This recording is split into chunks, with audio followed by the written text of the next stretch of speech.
3, 2, 1. Game over.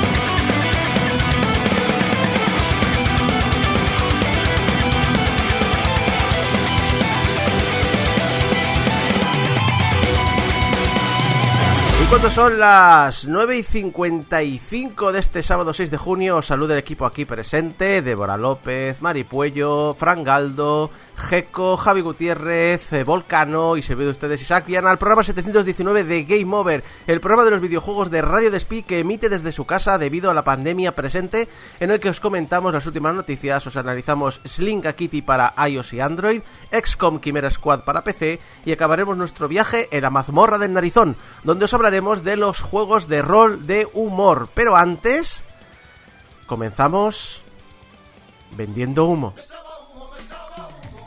con Sega, que ya el gran anuncio de Famitsu ya lo sabemos. ¿Adivináis qué han anunciado?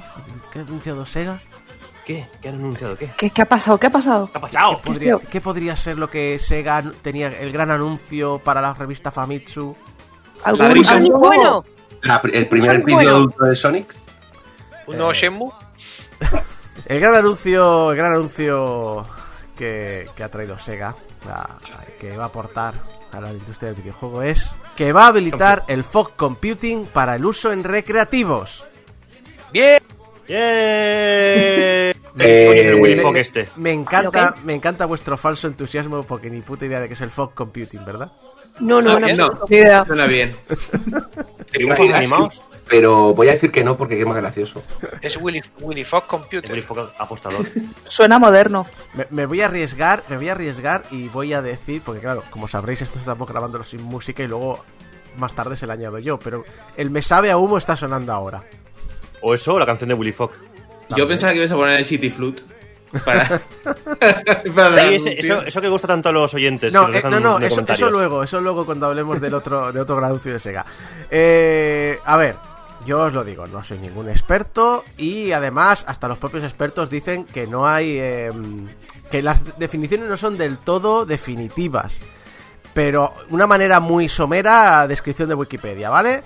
El Cloud Computing, lo que es el Cloud Computing, lo que conocemos, lo de la computación en la nube, se centra en servidores, en centros de datos, y el Fog Computing lo que hace es acercar el uso a todos los nodos y elementos que se conectan a la red. De esta manera puedes, por un lado, ejecutar localmente lo que hagas, pero también puedes disfrutar de la computación compartida con otros nodos compartidos a la red. Eso es a grandes rasgos. Y el objetivo de Sega es repartir el trabajo de CPUs y GPUs de las recreativas, y el objetivo comercial que está indicado es que los salones recreativos sean rentables, incluyendo en los momentos en los que están cerrados. Pero eso sí, y lo advierto por adelantado, del artículo de Famitsu solo hay porciones traducidas. Habrá que esperar a las próximas semanas, no solo para tener artículo completo, sino para que haya alguna declaración más, para que expertos de la tecnología sepan hablarnos y explicar esto un poquito mejor, etcétera.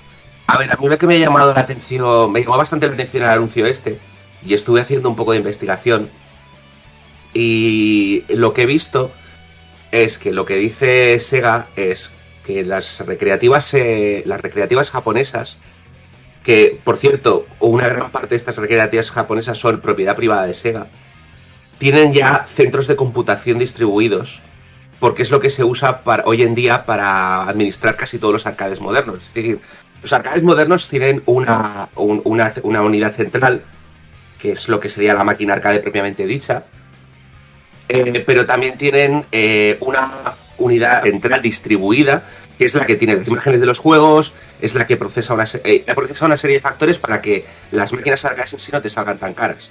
Pero esos servidores distribuidos solo los usas durante 8 horitas. Entonces lo que dice Sega es que ya los tenemos cerca, ya tenéis una conexión a internet, porque estos servidores tienen que estar conectados a internet, porque es como se licencian las IPs de Sega y cómo se bajan las actualizaciones. Entonces cuando no estéis usando el arcade, podéis alquilar ese espacio, esos servidores como un slice computacional a otras empresas que estén cerca, con lo cual uno de los problemas del cloud computing, que es la latencia porque el servidor no está cerca de tu casa, se soluciona al haber distribución de nodos en locales pequeños. Vendría a ser un poco como si tú en tu tienda de casa tuvieses un servidor para hacer las cuentas y dijes, bueno, pues cuando no estoy haciendo las cuentas, no estoy usando ese ordenador, lo dejo enchufado a internet para que otros lo puedan usar. Lo que ocurre es que esto es muy interesante de cara a Sega y de cara a quien quiera saber de noticias tecnológicas o internamente para ellos, es muy positivo. El problema es que Famitsu lo anunció como: espérate que te vamos a enseñar, os vais a flipar con lo que va a hacer Sega, tal. Que también puede ser que una vez más hayamos mal traducido una noticia japonesa, que no será la primera vez y nos hayamos hipeado solos. Y eso también es probable. Lo único es eso, que es muy interesante, pero claro, hay parte de... Yo creo que los viejunos ya estamos diciendo, hasta que Sega diga lo que sea, con la calma, porque a saber lo que van a soltar. ¿Por qué Sega? Porque es Sega. Pero hay mucha gente que se hipeó sola, de, a ver lo que lanzan. Y bueno, pues ha sido una noticia de tecnología interesante. Sí. Bueno, por un lado, es que ni siquiera Famitsu dijo nada, simplemente fue un reportero que vio, que había leído lo de Famitsu y fue quien lo hipeó. Por el otro lado, me parece muy interesante porque vuelve a demostrar que, a ver, dice mucho, no, porque los salones recreativos en Japón todavía funcionan con reservas, porque no es tan bonito. Allí en Japón llevan muchas décadas cerrando salones. Pero por otro lado, también lo que desconocemos, ¿no? En plan de decir, bueno, que tú licencias las recreativas de Sega, que tengan que estar conectadas a la nube. Claro, yo lo que entiendo es que el que tiene un salón recreativo, cuando llega la noche, apaga todas las máquinas para que no consuman y fuera. Ahora las va a dejar encendidas toda la noche. Y no. Hombre, no. Si tiene que computar... Sí, pero es lo que estaba explicando. No deja todas sus máquinas abiertas. Deja el servidor central, que ya se estaba dejando encendido, porque por la noche es cuando Sega descarga las actualizaciones. Vale. O sea, tú tienes como una especie de servidor central en tu local al que se conectan todas tus recreativas. Sí, o sea, la cosa es que la gente lo que ha pensado cuando ha visto lo de Sega, y es lo que estaba intentando explicar, es decir, no se me ha entendido, es... A ver, es que es complicado, la gente dejaba conectados sus arcades, pero no. A ver, los arcades en sí tienen una CPU y una GPU potentes, pero realmente o sea, lo que es la parte importante del pastel y la parte a la que le interesa a Sega es los servidores centrales que usan estas salones arcade para distribuir sus imágenes en las máquinas arcade. ¿Vale? Entonces, esa es la parte que en principio Sega quiere... porque además es que, por lo que... Esta parte ya es pura... No te diré que es especulación, pero no tengo una verificación tan clara porque no lo hablaban todas las fuentes. Pero nosotros hablamos de los arcades, pero Sega, entre otras cosas, creo que también hablaba de los pachincos. Vale, es decir, que estos servidores, no necesariamente de Sega, porque creo que Sega todavía no hace máquinas de pachinko electrónicas como Konami. Bueno, pero creo que... A ver, debería, porque Sega en realidad forma parte de Sammy, y Sammy, su negocio principal es el pachinko. Pues entonces a lo mejor sí. La cosa es que no solamente son las máquinas, los servidores de arcade, son los servidores de pachinko, aunque creo que el pachinko no tiene unos horarios tan restringidos como los arcades comerciales. Entonces el sistema, o sea, claro, es que también hay que entender una cosa. Nosotros tenemos una idea muy antigua de los salones, de que una máquina es un ente individual que tiene todo incluido, y lo que estoy entendiendo por lo que me cuentas es que si tú tienes un salón recreativo, tienes un servidor que es donde están las licencias compradas, y las máquinas son como máquinas, como ordenadores tontos, terminales tontos, que se conectan a estas máquinas para decir, vale, sí, tengo una CPU y voy a procesar cosas en local, pero tú me vas a dar los datos importantes, tú me vas a dar licencia de uso, etcétera, etcétera. Sí, bueno, tontas no son, porque lo que son la capacidad gráfica tiene que ser potente igual, pero hoy en día casi todas estas imágenes están conectadas a la red, a un servidor central, pero no a la red, a internet, sino a un servidor central que está en red local, y cuando se encienden, lo que hacen es descargarse la imagen del juego en ese servidor central. Y ese servidor central es el que tiene, pues es un servidor, es decir, es un blade con una máquina de proceso bastante potente. Es que también hay que decir que lo que hemos entendido mucho aquí, sobre todo por las páginas de videojuegos, es lo de hacerlo rentable fuera de horas es, pues yo podré jugar a juegos de recreativa en mi casa. Y entiendo, después de esto entiendo que no es así. No, ellos lo que quieren, o sea, a ver, también tengo que decirte, he leído 5 artículos, 3 tenían un mensaje muy parecido y 2 explicaban un poco más. Lo que pasa es que los 2 que explicaban un poco más trataban diferentes aspectos y explicaban diferentes versiones. Entonces he intentado quedarme con la idea común. Uno de los artículos, que era como el más farfetch, el más raro, lo que decía es que iban a usar el sistema de imágenes distribuidas para cuando cierras el arcade, enchufarle una imagen custom a la máquina arcade para usarla para computación distribuida. Es decir, como tiene una GPU potente, pues le cargo en vez de cargarle el videojuego que estaría jugando, le cargo el proyecto SETI. Le cargo el proyecto SETI, exactamente, ¿vale? Y entonces pues tienes, pero es que el problema es que la parte de negocios, que es la que he visto como más lógica, lo que decía simplemente era que esos servidores están infrautilizados, están muy bien distribuidos a nivel de localización, porque es lo que explicaba, ¿no? Aunque decimos que Internet reduce las localizaciones a 0, en la práctica la latencia está muy determinada por la distancia a los nodos. Entonces, tener un servidor en tu mismo barrio significa no tener que saltar de nodo. Y para muchas empresas que requieren computación modesta, pues tener una red de servidores locales distribuida está muy bien. Y es una alternativa muy barata a comprar una máquina propia. Comentar lo que comentas de cómo está distribuido ahora mismo los centros de recreativos, también es así como funcionan la mayoría de cibercafés, sobre todo aquellos que están relacionados con el mundo gaming, funcionan en un sistema similar. O sea, las máquinas de por sí son lo suficientemente potentes, obviamente, como para ejecutar los juegos, pero hay un servidor central que se encarga de recoger todas las actualizaciones y gestionar las licencias, tiempos de uso, tal, porque es una tontería que para todos los juegos que tienen todos los 20, 30, 40, 50 ordenadores que tiene el centro, se descargue uno a uno individualmente la misma actualización. Por lo que hay un servidor central que se encarga de hablar con los servidores de la empresa para gestionar el tema de las actualizaciones, bajarse el parche y a través de la red local distribuir ese parche a los distintos PCs. Pues interesante, y además una vuelta de tuerca a lo que normalmente se habla en las páginas web, que no veía. Además, conociéndote a ti, Abraham, que te molan las páginas más técnicas y más tochos, más duras de leer, es un punto de vista muy interesante. A mí me ha gustado mucho. Y lo dicho, de esto solo sabemos cosas parciales, mal traducidas, que nos llegan de cuartas o quintas manos.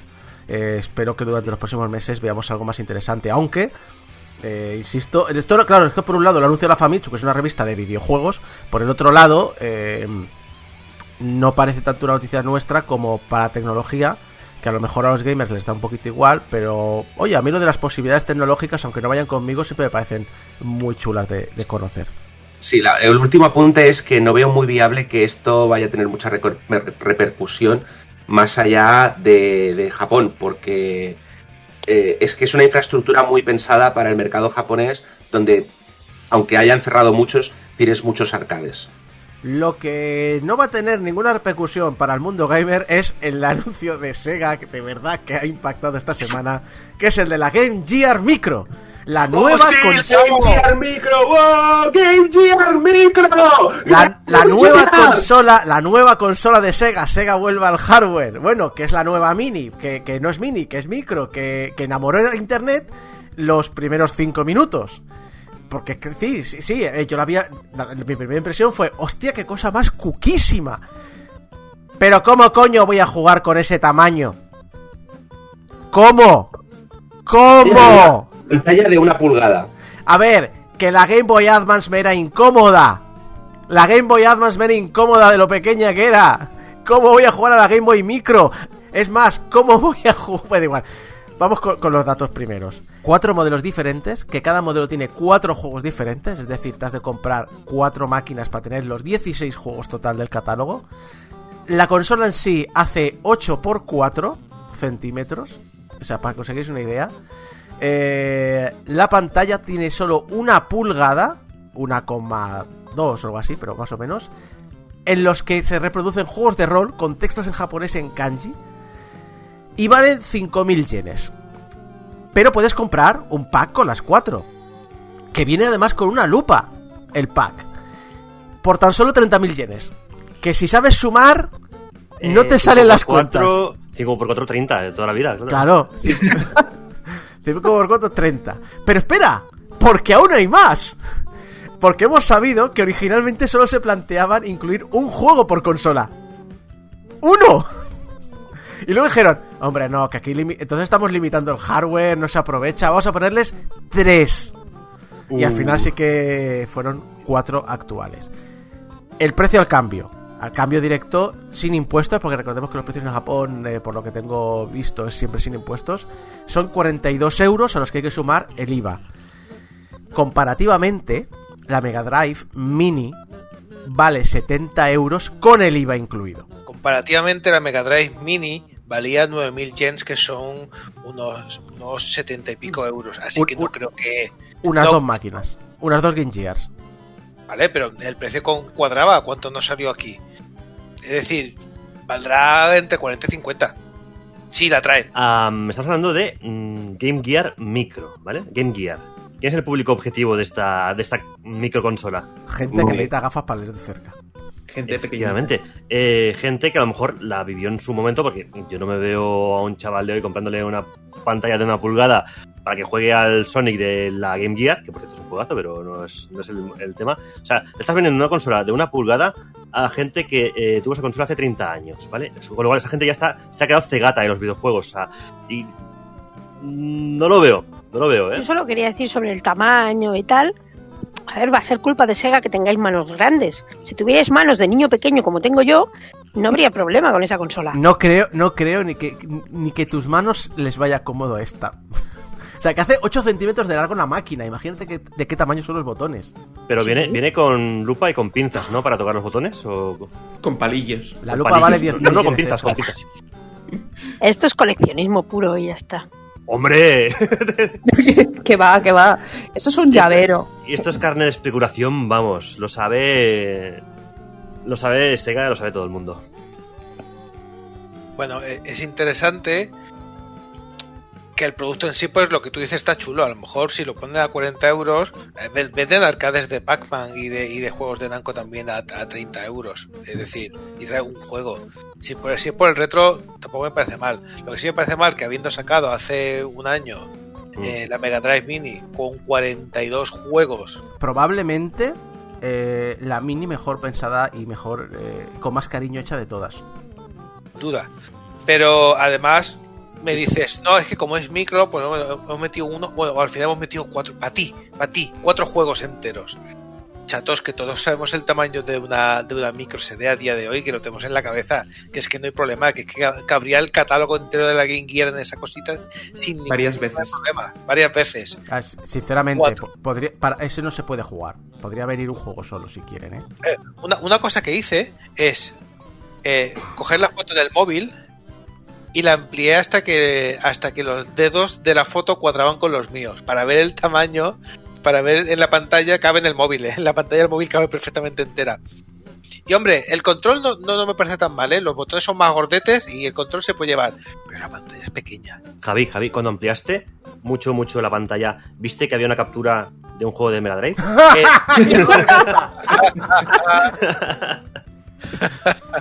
Oye, siempre tienes la opción de jugarla con un monóculo, tío. En vez de tener la lupa, te pones el monóculo y estás ahí jugando a distancia. Existen formas bastante menos flagrantes de hacer consumismo a base de nostalgia. Y es lo que habéis contado. O sea, consolas mini que han salido que están muy bien hechas y muy bien pensadas. Esta está claro que, salvando el aspecto del coleccionismo, no tiene ningún sentido del mundo que le digas a la gente que disponías de un catálogo de antaño que ahora mismo te lo vendemos fraccionado y que tienes que comprarte o cambiar entre el mismo modelo de la misma consola para jugar a lo que te da la gana. ¿Y qué pasa que si entre esos 4 juegos que te ofrece un modelo en particular solo te gusta uno y el otro que quieres jugar está en otro modelo de consola? Pues tú tienes que comprar las 2, tú tienes que comprar las 3. Y con respecto al tamaño, he visto llaveros más grandes. Decís tamaño llavero, digo, yo he visto llaveros más grandes. A ver, yo lo que iba a decir es que seguramente la máquina esta no monta una flash, sino que está usando la memoria interna de... O sea, seguramente usa un procesador embebido con memoria interna. Ya, pero Entonces- lo decía proporcionalmente para que la gente es consciente del tamaño. No, digo pero es que- tenga una micro SD dentro. No, pero es que justamente lo que vengo a decir es que esta máquina probablemente tiene 1 o 2 megas internas de almacenamiento y probablemente una de las razones por las cuales solo cabía un juego y luego metieron 3 y luego metieron 4, más allá de las razones comerciales, fue simplemente que para ahorrar dinero no han puesto una memoria externa. Entonces dependen de lo que optimicen el código y lo que puedan comprimir la ROM para colocar más juegos. ¿Esto va a ser cuando abrías el reloj Casio y veías que el chip era un pegote negro en medio de la placa? Prácticamente. Lo más probable es que cuando veamos los primeros despieces no haya más que una microcontroladora central que controla la pantalla muy probablemente por SPI, que usan 2 líneas, los joysticks por otras 4 líneas y la carga integrada también. Tendrá 4 o 5 componentes pasivos y poco más. Es una placa que a lo mejor cuesta... A ellos les costará fabricar $2 o 3. Pero, vale, pero entonces, ¿por qué lo haces micro? O sea, ¿qué sentido tiene hacerlo micro? Nadie te está pidiendo una micro. Podrías No, pues hacerlo muy probable. mini. Lo más probable es que no hayan encontrado pantallas baratas que quepa, o sea, una pantalla bastante barata de un tamaño aceptable.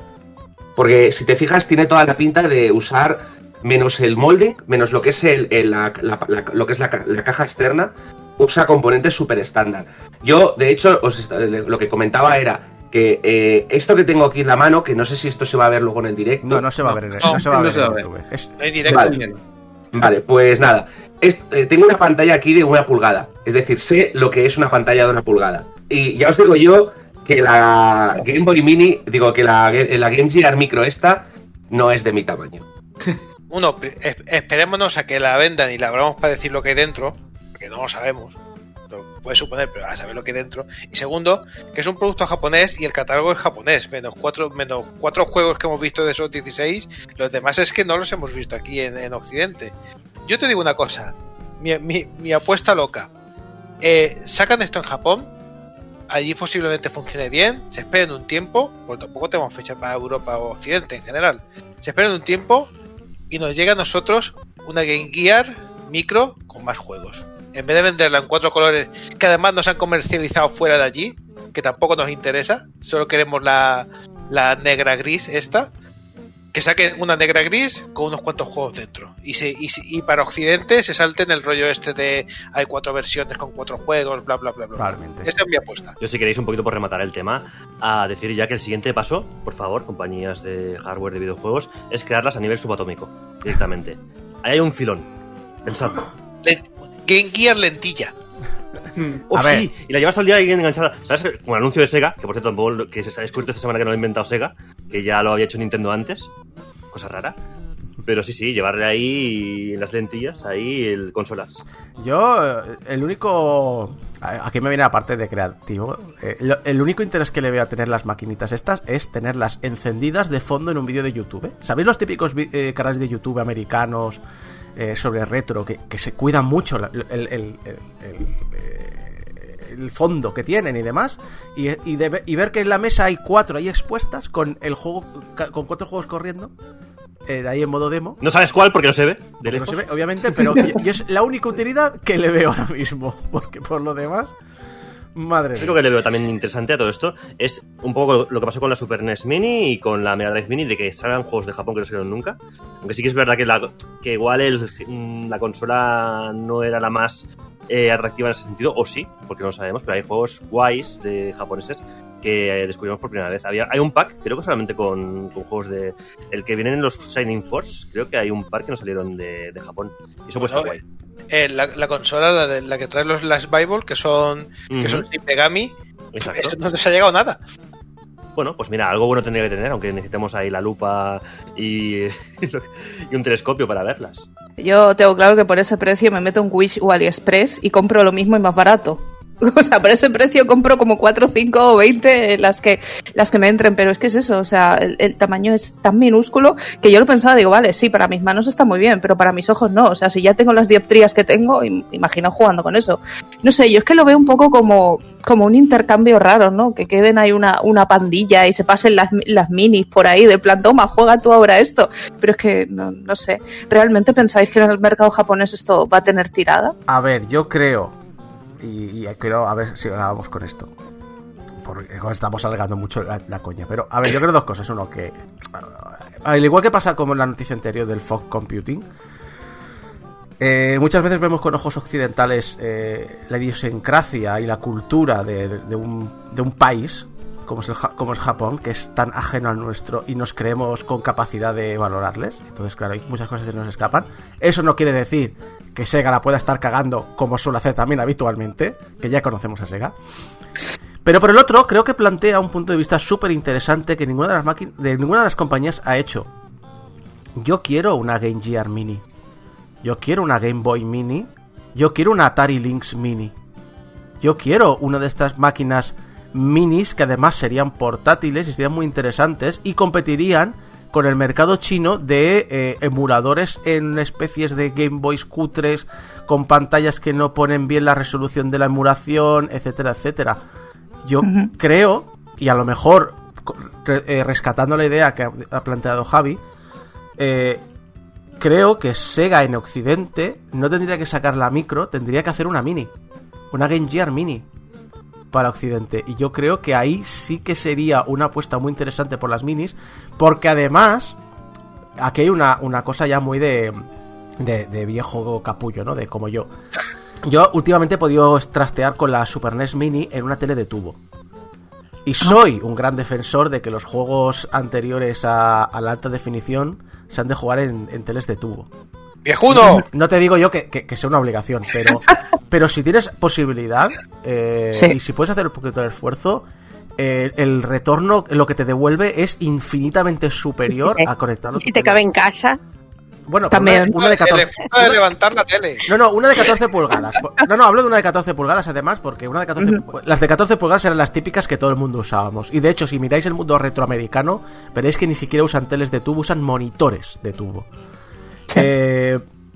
Pero las portátiles no podemos disfrutarlas como se veían en su momento. No están pensadas. Las emulaciones y demás te dan una sensación falsa. Y me gustaría que alguna de estas empresas hiciera algo muy bien pensado para retornarnos las portátiles con la imagen que deberíamos ver, con las sensaciones que nos deberían aportar. Y yo creo que yo creo que esta polémica de la micro pone sobre la mesa la necesidad de rescatar esta moda mini en portátiles, porque además o tienes cosas como Atari Lynx, que tiene un catálogo que hemos podido catar pocos, un poquito que me pasa como con la TurboGrafx Mini, que le tengo mucho cariño porque trae un catálogo que se ha disfrutado poco, o por el otro lado, rescatar un catálogo de enorme calidad como los que tienen Sega y Nintendo en sus máquinas. Yo creo que solamente, para acabar, lo único que me falta por decir es que creo que el problema de la Game Boy, de la Game Gear Micro, no es el tamaño, sino simplemente que está un poco por encima de lo que nosotros esperábamos. Yo creo que si esto en vez de venderse a 5.000 yens, se vendiese a unos 2.000, unos 10, 15, 20 euros, sí. No estaríamos quejándonos porque lo veríamos como lo que es un gimmick. El problema es que como lo han puesto a precio de gimmick coleccionable, como una edición limitada y esto, nos quema un poquito más. Pero yo creo que lo que hay que ver esto es que, como dice Isako, esto es algo para Japón. En Japón, pagar dinero por tener algo coleccionable es algo normal. En el resto del mundo estamos acostumbrándonos con las ediciones coleccionistas, pero seguimos viéndolo como algo no necesario. Yo creo que todos tenemos amigos, por ejemplo, sin ir más lejos, alguien que le gusta vestir camisetas rojas, que seguramente va a estar en modo shut up and take my money con estas consolas. Más que otra cosa por eso, porque para él el precio va a ser una cosa menos. Simplemente es, como habéis dicho, una cosa de nostalgia. Y lo de que llegará, si llega o no llega a Europa, yo no creo que este tipo de cosas, esta iniciativa llegue a Europa. Entre otras cosas porque lo de hacer una Game Gear Mini con más juegos y tal, implicaría rediseñarla. Tal como la idea que yo tengo mental de cómo debe ser esta consola por dentro, precluye el hecho de poder usar pantallas más grandes o ponerle más memoria. Tendrían que hacer una consola nueva y no sé si Sega está por esa labor. Vamos a pasar página, porque hemos cogido una coñita y la hemos convertido en algo más serio, y en el fondo es interesante porque al final, o al menos la mayoría de gamers que nos movemos por Twitter, todo se reduce al grito absurdo. Así que, pero bueno, vamos a volver a lo nuestro, vamos a hablar de ese juego, a ver si os imagináis esto, lanzar un juego con tantos bugs que 2 años más tarde te admitan la devolución del mismo. Estamos todos pensando en el mismo, ¿no? Me parece que sí. Estamos todos pensando en Fallout 76. ¡Hombre! ¡Ay! ¿Qué creíais? ¿Que no iba a volver? ¿Qué?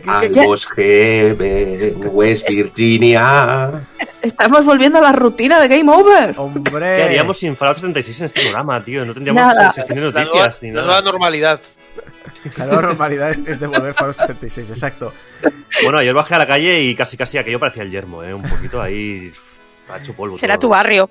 Sí, Exacto. polvo, total. Ahora que Fallout 76 todo el mundo está diciendo que ahora está bien el juego, vale, pues ahora la cadena australiana EB Games, que inicialmente se había negado a admitir devoluciones del juego por los fallos del mismo, ahora ha cambiado de política, y para todos aquellos compradores del título durante los primeros 12 meses en el mercado, pueden acercarse a una de las tiendas y pedir que le devuelvan el dinero.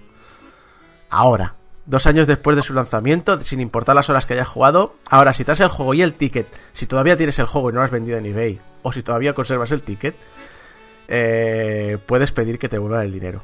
Que por cierto, yo Corred, insensatos. Que por cierto, yo sé que la mayoría de gente tira el ticket, pero es una chorrada coleccionista, no sé si Javi también la comparte conmigo. Yo cuando me compro juegos me gusta siempre guardar el ticket dentro, porque el ticket es como decir, no le doy ninguna importancia cuando el juego es nuevo, pero cuando cojo un juego de hace 20 años o 30 y me encuentro el ticket del Corte Inglés o de En la pesetas. tienda de barrio o lo que sea, mola mucho. Siempre es divertido. Sobre todo cuando te lo encuentras un montón de años después. Exacto. ¿No es por la tinta del ticket? A ver, en algunos tickets sí, en otros no. En los, No, a ver, pues en digo. los de los años 80 y 90 no, porque usaba tinta. Los que Exacto. son así ya de impresiones sí que a veces pasa, A pero calor. me empieza a hacer ilusión encontrarme los tickets de juegos de la DS. Oh, Oh, Que decimos, no, pues es que la Nintendo DS no es tan antigua, son 16 años. Pero la S, joder. claro. nuestra Es que- percepción del tiempo a unas edades que pensamos, si fue ayer, y lo mira y dice, si han pasado 20 años. ¡Han Piensa pasado que 20 si- años! Tú vas a una feria retro y la Play 2 se considera retro perfectamente, o sea que... Y Sí, sí. en nuestra memoria colectiva, la Play 2, nuestra memoria colectiva viejuna, la de este programa me refiero, la Play 2 es como ayer. Y no, Sí. ya es antes de ayer. Te recuerdo que la 360 para Navidades será 2 generaciones anterior. Exactamente. Y siempre hemos comentado que el retro más o menos se puede considerar 2 generaciones antes de la actual, más o menos. Yo O tengo sea que la otras Play ideas. 3... Yo tengo otras ideas, Bueno. pero son ideas mías personales, es decir, sí que podemos decir a nivel comercial que retro 2 generaciones A nivel de impli- ferias, Exacto. quizás. No, pero más que nada porque 2 generaciones anterior implica una cantidad Ujú. mínima de 10 años.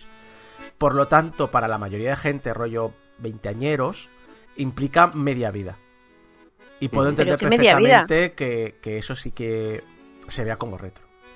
Hombre, al ciclo Hay vamos a actual consolas de esas que son. Hay consolas de esas que son más viejas que mi sobrino.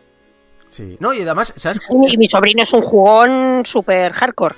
A ver, ¿sabéis Para él son viejas. Sabéis que yo, cuando fundé así lo retro conjunto con Osano y demás, he sido un poquito vocal y un poquito nazi con mis definiciones del retro. Pero ¿sabéis cuando me hice las paces con el concepto retro tan cercano? En el 2015, creo. Ese año es retro ya. Sí, ahora mismo sí. Se considera retro ya. Que estaba dando vueltas por YouTube y me encontré un vídeo de una partida multijugador del Call of Duty 4. Y, De Warfare. y encontré un comentario que decía: ¡Guau! ¡Qué recuerdos! No sé qué, no sé cuántos, bla, bla, bla, bla, bla. Vale, entonces mi proceso fue: vale, este chaval a lo mejor ahora tiene 16 años. O lo que sea. eso quiere decir que Call of Duty 4, que salió hace 7 u 8 años, claro, él tendría pues eso, 8 años o así, 7, 8, 9 años, o lo que sea.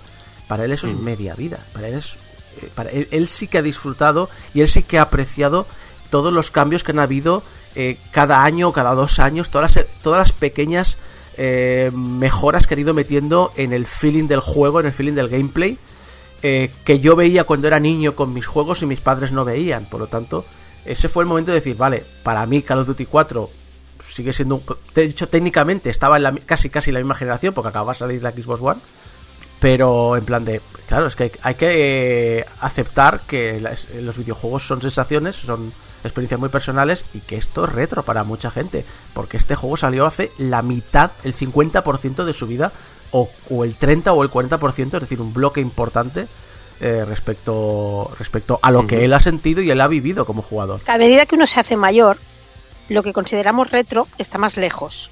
¿Por qué? Porque la mitad de nuestra vida va creciendo. Pero es eso, hay que aceptarlo. Para diferentes generaciones, retro significa diferentes cosas. Y a medida que te haces mayor, te duele más que le llamen retro a cosas de hace 20 años, porque piensas, jolín, no soy tan mayor, eso no es retro. Pero eso no es lo importante. Lo importante te haces mayor. Lo importante es que cada uno juegue a lo que claro, le mole y punto, ya está. Y Sí. si lo consideras retro, como se considera moderno. ¿Qué más da? Tú juega. Bueno, Exacto. Para terminar este tema, solo deciros que el 2050 está tan lejos como el 1990. Vete a tomar por culo. Joder. Y hablando de empresas muy queridas, vamos a terminar con una empresa muy querida por todos los jugadores. Vamos a terminar con el cariño y el amor que arropamos todos los jugadores a esta empresa. ¿Cuál? Take-Two. Take-Two. No. Que he sido polémica esta semana, pero al final no vamos a aportar mucho más. Ahora, una advertencia. No vamos a hablar del tema de Take-Two, del primer artículo en Bloomberg que ha hecho Jason, y me recordáis por favor el apellido que nunca me sale. Raider. ¿Es Raider? Raider. Como el manual de las tortugas ninja, joder. No, Ese. no, o sea, Va la segunda vez que lo decimos. a mí me recuerda No más jodas. a mí me recuerda más a la resistencia del primer Metal Gear de MSX. Sí, hay Frank referencias Jagger. viejunas. Hacíamos. Frank Jagger. jaja. No, recomiendo- Retro. no miréis los artículos españoles o de otras empresas. Bueno, de hecho, no miréis artículos de segunda mano, ir directamente al artículo de Jason en Bloomberg, que es súper interesante. Pero no vamos a hablar de Take-Two. Vamos a hablar de Konami. Hostia, perdón. ¿Y cuál es la empresa querida? Bien resumido ahí. Hashtag Fuck Konami. Sí, por favor. Hostia, Konami, ¿qué has hecho ya? Skull Attack, de la desarrolladora Ukuza, es el nuevo juego distribuido por Konami. Es un plataformas simpático donde nuestro protagonista es un esqueleto. La animación es super cookie, es un juego muy bonito. Sí que es cierto que he leído en Vandal que es un juego que tampoco aporta nada al género. Es decir, es un juego que está bien, pero no revoluciona nada. Pero no creo que fuera tampoco el objetivo de los desarrolladores, especialmente siendo una empresa pequeñita. Y este juego es el primero de la nueva iniciativa de Konami, que tenía que presentarse esta E3, porque muchas de estas cosas que se están presentando estos días eran grandes anuncios de la E3, que claro, con el hype y el momento hubiesen sido más relevantes. Ahora, como te tiene que anunciar por Twitter, le damos la misma importancia a todo. Que es la de producir y distribuir juegos de terceros en el mercado europeo y norteamericano, sobre todo. Están muy pensados para los mercados occidentales. Y los títulos, principalmente, el objetivo es que de estos títulos es que sean títulos de presupuesto medio o proyectos indies. Konami simplemente se encargará de, pues eso, de producir el juego, de aportar la parte de control de calidad, distribución, publicidad, etcétera, etcétera. De esa manera, productoras pequeñas o medianas pueden a través de Konami distribuir sus títulos, lo cual me da miedo porque eso es guay por Konami, pero al mismo tiempo te estás enmerdando con Konami. Ojito, cuidado. Yo, sin menospreciar para nada el juego, que como decís tiene una pinta espectacular, esto ha sido un poco como pedirle un deseo a la pata de mono. Queríamos un juego, pero no era el juego que esperábamos. Y mientras le decíamos, Konami, queremos que saques un título, ya sabes, de la saga esta que nos gusta a nosotros tanto tal, y la pata de mono baja un dedo y dice, sí, aquí lo tenéis, mira, el Silent Hill, el Dead by Daylight, y nosotros mientras te sacamos este juego que ha aparecido aquí de la nada. Pues nada. Muchas gracias por el deseo, pata de mono. Viéndolo por el lado, vamos a ser positivos con todo esto, ¿vale? Pero me pasa un poco lo de pata de mono también, de que, joder, anuncio de juego de Konami, bien, pero es un indie que no conoce a nadie, está maldito. Bueno, me gustaría que Konami se dedicara a hacer de Konami, ¿vale? Pero visto como vienen los últimos tiempos, de que además Konami parece que iba a desaparecer de los videojuegos y tal, y dedicarse solamente al tema de pachincos y similares. Mira, que se dedique por lo menos a no hacer sus juegos, pero sí que producir juegos, es decir, no dejar de todo lo que es el mercado de los videojuegos, sino producirle a otros, cada juegos, e incluso ceder sus licencias a otros para que hagan sus juegos históricos, que es lo que un poco todos queríamos con estos anuncios. Si no lo vas a hacer tú, por lo menos que lo haga gente que sepa. Entonces me parece bien que Konami no se desvincula del todo de los videojuegos y se dedique solamente al tema de sacar dineros en salones recreativos con sus pachincos y sus tragaperras, y por lo menos que siga ahí, a ver si en un momento le da el gusanillo y vuelve a hacer un juego tocho de los suyos. A ver, No sé si me técnicamente he dicho que esto es para que Sí. en Occidente se salgan juegos de terceros, Ujú. mientras que Konami sigue trabajando en sus propias licencias. Eso es lo que Eso han no dicho. está tan claro. Eso no está tan claro. O sea, esto es el primer juego indie más enfocado hacia el mercado occidental, aunque también supongo que lo venderán en Japón, lógicamente no son tampoco tan cortos de miras. Entonces, claro, será el primero de varios. Es como lo que ha hecho un poquito también EA con todo esto de, bueno, aquel intento que tuvo Electronic Arts de sacar una línea de juegos indies EA Originals. y hacerse carterilla, sí, los EA Originals. Estaba la Way Out y tal, juegos muy chulos al respecto. Y es un poco como vamos a ver tirar por ahí, a ver si hacemos un poquito de cash, un poquito de cartera. Y oye, yo si esto le va bien a Konami, Konami al final es una histórica, por mucho Fact Konami que digamos, por mucho que nos metamos con ella, y con razón, no deja de ser una compañía con 40 años de historia en los videojuegos, por no decir más. Entonces me parece muy importante que no se desvinculen del todo como parecía que iban enseñando los tiros. Un poco lo que continúo lo que dice Gecko. Es importante que de alguna manera se animen. Han visto como todas las compañías también de una manera u otra se han dedicado a hacer publishing de indies, porque han visto que hay un mercado ahí y que es un mercado de que son productos más de nicho, pero que el nicho está ahí y la gente lo quiere comprar. Solo tienes que saber bien a quién dirigirte y para quién es tu producto. Hay suficientes ventas para pillar. Pero es interesante que a partir de aquí digan, vale, vuelve a haber dinero, vuelve a interesarme, a ver qué hago con mis licencias. Había muchos rumores de que a lo mejor alguna licencia ya la están trabajando otras compañías. Pero, entre otras cosas, a ver si próximamente cuando Sony ponga otra vez la fecha de su evento, a lo mejor podemos ver algo ahí. Una cosa que sí es interesante, y cerraba con eso, es que la noticia de esta semana, y no tiene que ver con Konami porque no es oficial, pero que habían hecho una reproducción del PT dentro de Half-Life Alyx. Y lo va a jugar su puta madre. Lo va a jugar y saco. No lo va a Sí, jugar. correcto. Lo juego y saco. PT en primera persona con unas gafas VR. A ver, el secreto a voces es que un estudio de Sony está creando un Silent Hill, es en exclusiva para PlayStation 5. Pero eso todavía no tiene confirmación y bueno. ya A ver, veremos. yo lo que quiero decir, retomando lo que ha dicho Gecko, no quieres que Konami haga lo que hace Konami, porque Konami ha sido la gran mentira del videojuego. Konami siempre ha sido una hija de puta. Lo ha sido en los 80, lo ha sido en los 90, lo ha sido en los 2000 y no nos hemos enterado hasta que explotó lo de Kojima. Pero a medida que vamos tirando del hilo y nos vamos enterando cómo ha funcionado siempre Konami en los 80 era, oye, las recreativas, y no me refiero solo a videojuegos, sino también a juegos de apuestas, es lo importante. La NES es basura, vamos a meter a todos los inexperimentados allí. Lo que ha tenido la enorme suerte Konami es que siempre ha tenido una cantera de gente muy apasionada por lo que hacía y han sido enormes profesionales y han sido grandes programadores y grandes diseñadores y grandes grafistas y grandes músicos que han creado una carrera y un legado brutales. Pero Konami, a la que ha podido joder a los creadores, bueno, el ejemplo más claro, el creador del Castlevania original, que se largó de la industria en 1990, no ha vuelto a hablar y no ha querido saber nada. Y como esos, a patadas. Konami solo ha ido siempre por el dinero, solo se ha centrado en las cosas cuando era lo que más dinero le daba, y el arte siempre ha dado lo de menos. Y la casualidad es que siempre, un poquito como Steve Jobs, ¿no? Es decir, ha tenido la suerte de saber rodearse de gente que sabe hacerlo muy bien y que ama lo que hace.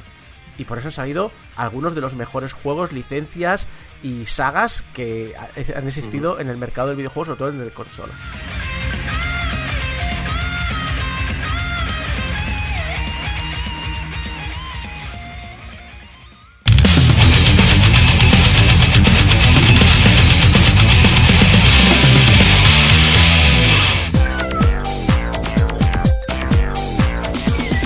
Pues esta semana vengo a hablaros de Slink a Kitty. Es un juego como todos los que suelo hablar. El título es cruel, ¿eh?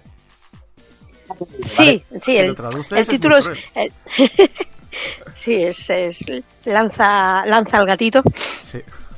Es un poco, el título es un poco feo. Eso es un juego de móvil está para iOS, está para Android. Es uno de estos gratuitos que luego puedes hacer in-app purchases. Micropagos. Es decir, comprar cosas, micropagos en el juego. Pero bueno, este juego pertenece a un estudio que se llama PogUp Studios, que es un grupo sueco, y el que en su momento hablé muy por encima cuando analicé Castle Cats la temporada pasada. Sí.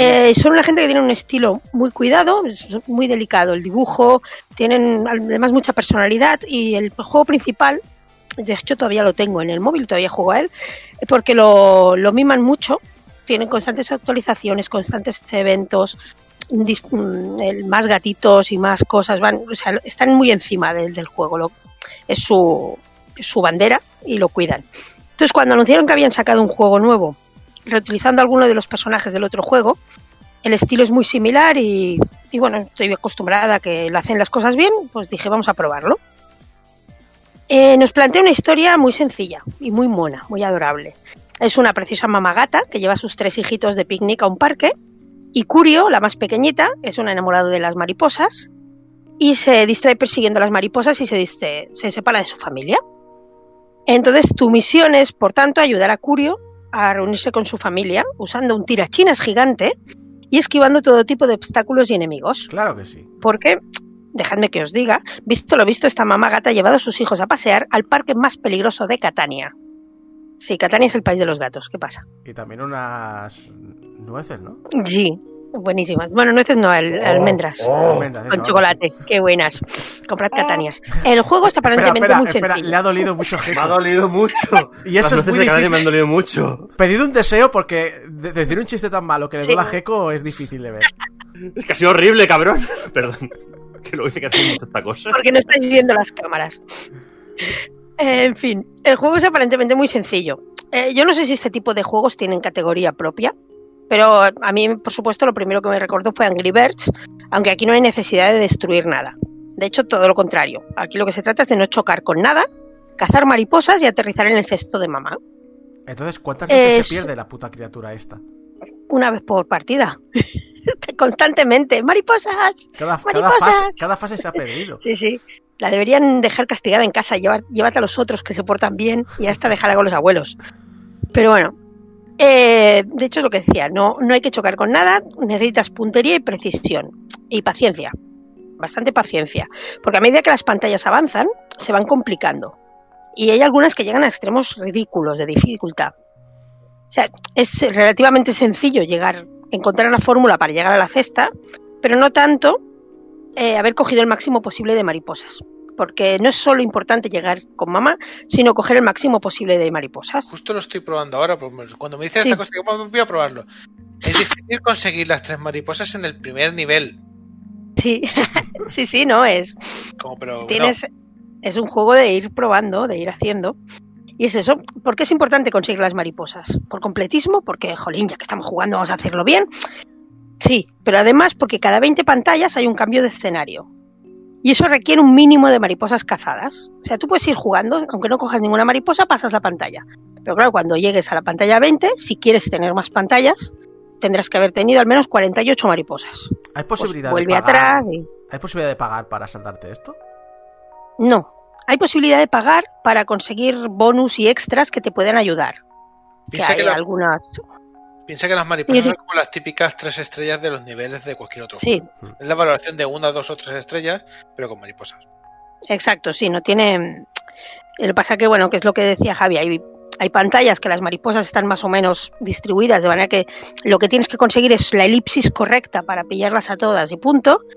Y hay pantallas en las que para conseguir esta mariposa tengo que rebotar aquí para que luego suba y entonces coja esa mariposa pero rebote en el otro sitio y vuelva a bajar pasando por la otra mariposa y finalmente rebote una tercera vez y llega al cesto de mamá. Me da mucho miedo probar este juego porque sabéis que yo tuve el Angry Birds, la versión de pago, porque en iOS era solo de pago en su momento. Fui súper enfermo de ese juego, pero muy enfermo, del rollo de en primer lugar, fue cuando aprendí a quitar la música de los juegos de móvil, porque la escuché tantas veces la música que empezó a provocarme náuseas. Y la segunda es que cada vez que salían nuevos niveles en Angry Birds, la primera mañana, o sea, nada más levantarme, ya me hacía todos los niveles y al siguiente día ya me hacía todos los niveles en 3 estrellas. Es decir, no puedo acercarme a estos juegos porque son mi perdición. Sí, son bastante adictivos si les pillas el truquillo. Los gráficos, para mí, de todos modos, en este juego es el punto fuerte de este estudio.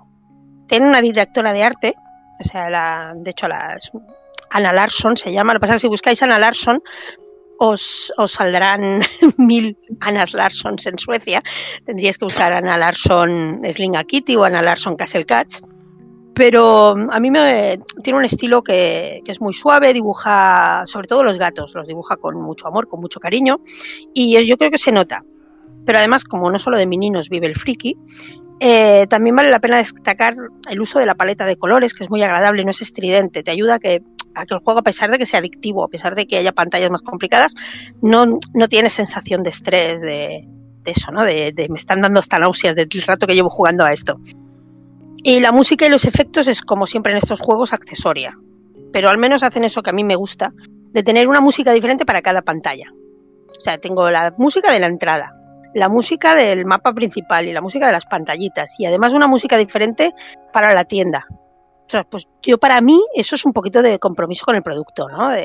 Bueno, no son músicas que la gente va a escuchar mucho, pero al menos intento que haya una diferenciación entre pantallas y tal. A mí eso me gusta. Una de dos, o tienen un músico al que hay que justificarle el sueldo, o se molestan en comprar más de un pack de músicas libres de derechos. Exacto, sí, no, y son músicas muy similares, que las reconoces, ¿no? Bueno, es una musiquita eso, muy de este tipo de juegos, lo que tú decías, ¿no? Un soniquete que si no lo apagas, al final lo tienes en el cerebro y no sabes de dónde ha salido, y es de allí. El juego. Pero como decías, el juego es adictivo, como muchos de estos juegos, no es más adictivo que otros, porque está el factor casi, que tiene mucho peso, ¿no? De, ay, me he pasado la pantalla, pero la he hecho casi perfecta, voy a volver. Ay, casi he cogido todos los... Venga. Pero como tiene intentos limitados, al ser estos juegos free to play es lo que tienen, ¿no? Tienen los intentos limitados, pues a mí personalmente eso me va muy bien para gestionar el rato que le dedico. Hago los tiros que puedo hacer y ostras, pues mañana más.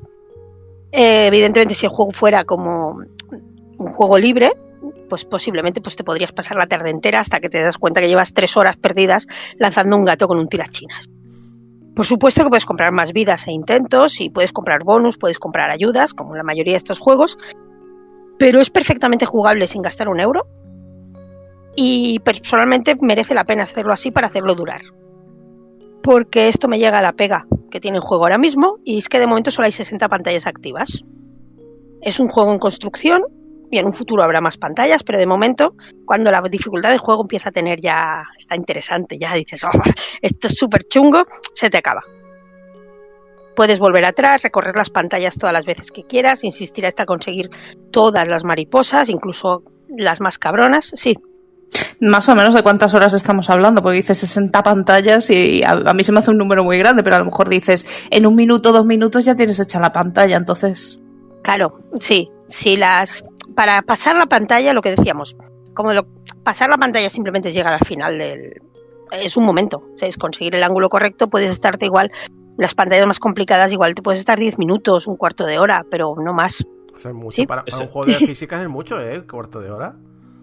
Bueno, depende de lo torpe que seas, que yo soy muy torpe, Ahí estaba mirando por YouTube un poquito vídeos del juego, ya que estábamos y tal, Y los primeros resultados que hay cuando buscas el Listening a Kitty, ¿vale? Hay uno que estaba intentando pasar la pantalla 40, ¿vale? La pantalla 40 llega un momento que al final le tiene que pasar, o sea, es un vídeo que dura 2 minutos, pero claro, de los 2 minutos, 1 minuto y medio es a cámara súper rápida, con música de Benny Hill. Es en plan de 800 intentos y al final al 801 lo consigue. O sea, esa pantalla le ha durado a este hombre un cuarto de hora tranquilamente. Hay pantallas especialmente complicadas. Igual llegas a eso, la pantalla 40 te cuesta un montón y luego pues la 41, la 42, la 43 dices, pues estas son, y de repente, pum, otra súper chunga. Tampoco es que todas está... Yo encuentro que está bastante equilibrado en ese sentido, que no te frustra, ¿no? No llegas a una pantalla y dices, esto es imposible y ya no puedo. Y si realmente llegas a una pantalla de estas, como simplemente con llegar a la cesta, esa pantalla te la pasas, puedes coger y decir, mira, pues llego a la cesta, me la paso, continúo el resto y luego más adelante ya volveré. Para si necesito conseguir las mariposas para pasar, ya volveré a esta. Y si no, me olvido de que existe y no me frustro más. Y a mí personalmente eso me sirve para disfrutar del juego. Para no... Porque yo soy de esa gente que cuando algo le cuesta mucho, es igual, voy a probar una cosa nueva. Entonces... A mí, yo sé que hay gente que las cosas que cuestan es al revés, esto es difícil, es un challenge, pero yo no. Así que yo necesito que sea difícil, pero que tampoco me suponga una frustración jugar. Porque al fin y al cabo estás jugando para entretenerte. De todos modos, aparte de corto, es un juego un poquito infantil. No está... O sea, sí que se puede jugar siendo adulto perfectamente y lo encuentras monísimo. Pero en la historia, el tipo de dibujo, incluso los soniditos, es un juego que es también bastante válido para jugar críos. Y es eso, ¿no? Todo, en general, pues igual hay gente que no le llamará la atención porque lo verá y dirá, esto es un juego para niños. Pero bueno, yo creo que vale la pena echarle un ojo. Y bueno, en general eso es todo lo que tiene. El juego tampoco tiene mucho más. Es un juego muy mono, un poquito infantil, como os decía, muy sencillo en su premisa, pero tiene una dificultad en crescendo que te acaba atrapando. Y tiene, vamos a seguir con los idiomas, tiene un je ne sais quoi. Así que tal vez vale la pena tenerle un ojo encima para cuando suban más pantallas. Y tener también un ojo encima a este estudio para ver si tienen más juegos y qué más pueden ofrecer. Por eso, porque aún no es un juego completo, la valoración es... Recomendable.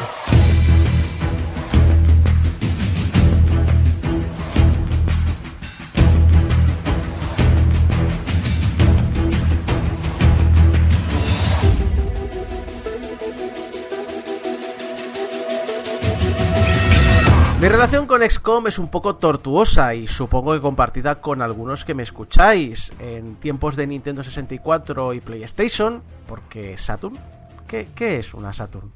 No, Javi el ceguero, no me mires así. ¿Qué es una Saturn? Ni los cegueros lo saben. XCOM, pues eso, lo he dicho, cayó en mis manos gracias a la piratería, a esos famosos CD Mix. De hecho, juraría que era el Terror from the Deep, para ser más exactos.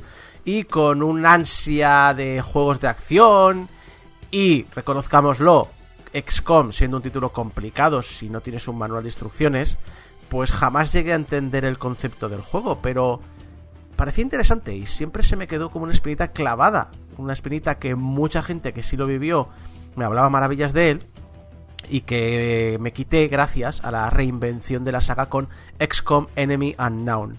Ese juego, por cierto, secundario, el juego barato, que solo estaba para acompañar al XCOM bueno, el de Bureau, el de Classified. El de Bureau salió después, ¿eh? Sí, pero que la idea original de la productora, ¿no? De la productora es el bueno es el de Bureau, porque además hay un ahora no recuerdo dónde, pero hay un post-mortem del de Bureau súper interesante por ahí, a ver si lo encuentro, que explican todos los problemas que hubieron. Súper chulo, está muy bien. Pero lo dicho, este XCOM secundario al final se comió al pero bueno. por si alguien no conoce la saga, al final fue al revés. El Exacto. de Bureau es el spin-off y el XCOM, el Enemy Unknown, es el que es el correcto, el tocho. Sí, básicamente, en cuanto la crítica y el público reventó a The Bureau, y de repente el XCOM secundario empezó a funcionar muy bien y la gente lo empezó a apreciar mucho y lo empezaron a defender y realmente es un producto muy sólido y muy bien hecho, pues obviamente se quedó como el verdadero y el único y no sabemos nada de un primera persona. ¿Qué me estás contando de un XCOM en primera persona? Jamás hemos visto nunca nosotros un XCOM en primera persona. Hay XCOM 1 y XCOM 2. Exacto. Y el de nada Buró más. por ahí en medio. Pero por absoluta sorpresa, estas semanas, estos meses de confinamiento, Firaxis anunció un nuevo XCOM, pero que no es uno al uso, es uno diferente. Así que bienvenidos a XCOM Chimera Squad, que es el mismo XCOM de siempre, pero que no se le parece en nada. ¿Qué se puede deducir de su presentación? Bueno, primero, que no es un XCOM principal, porque para empezar se anunció a pocas semanas de ser lanzado, salió a tan solo 20 euros y además, si lo precomprabas o lo comprabas durante la primera semana, te daban un 50% de descuento, así que a efectos prácticos el juego costaba menos de 10 euros de salida. Y saco a mí esto de Chimera Squad, o sea, XCOM Chimera Squad. Chimera Squad me suena mucho a serie de policías de los 80. Es que tiene No mucho sé si va por ahí un poquito el rollo, ¿verdad? Tiene un poquito el ¿Puede ser? rollito. De hecho, el estilo gráfico es completamente diferente. Porque no el juego en sí tú lo ves durante el juego y te recuerda al juego XCOM normal. Iba a decir, el problema es que cuando digo clásico no me refiero a al XCOM de los 90, me refiero al relanzamiento de esta década. Sí, al XCOM ya canon, digamos. Exacto. El XCOM sin el guión en medio.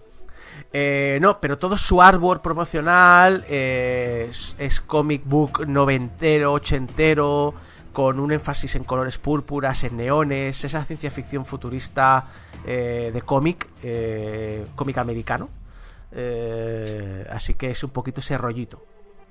El juego además está centrado en la historia, que aquí son miembros de un equipo de operaciones especiales. Estos miembros no se generan aleatoriamente, tienen una personalidad y unas habilidades únicas y no puedes dejarlos morir nunca durante una misión, ni tampoco puedes fallar tu objetivo una vez que la comienzas. Cualquier fracaso en estos campos hace que tengas que reiniciar la misión. Y no hay un mundo que salvar. La guerra acabó en XCOM 2. Al contrario que en la precuela, aquí no se reescribe ningún final. Aquí estamos centrados en una única ciudad y las consecuencias que ha provocado la guerra de XCOM 2. ¿Pero ha logrado sus objetivos? Vamos a verlo.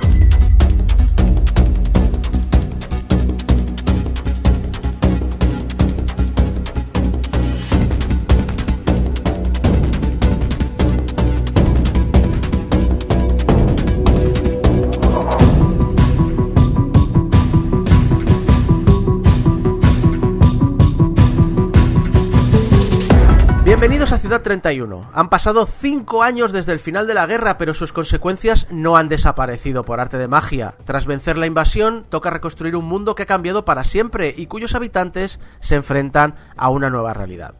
Varias razas alienígenas han quedado atrapadas en la Tierra, millones de híbridos que fueron creados para la guerra y que nacieron en naves de transporte o en nuestro planeta no tienen dónde ir. Cientos de miles de seres que no llegaron a ser adoctrinados para odiar a la raza humana no tienen nada en contra de ella. Miles de humanos desarrollaron habilidades peligrosísimas para defender el planeta y ahora son considerados armas andantes. E incluso algunos alienígenas sueltos trabajaron para los humanos durante la invasión. Por no olvidarnos de que millones de armas de guerra y cientos de prototipos y explosivos peligrosos están diseminados sin ningún tipo de supervisión. A causa de ello, el mundo vive tiempos convulsos, pero Ciudad 31 puede ser el futuro. Una ciudad que casi no llegó a sufrir los efectos de la guerra y que se ha convertido en un modelo de ciudad donde humanos, híbridos y alienígenas conviven entre sus muros. Se está creando una nueva economía. Las tertulias de radio y televisión tratan temas mundanos. Las diferentes dietas y gustos conforman una sociedad que está transformándose continuamente.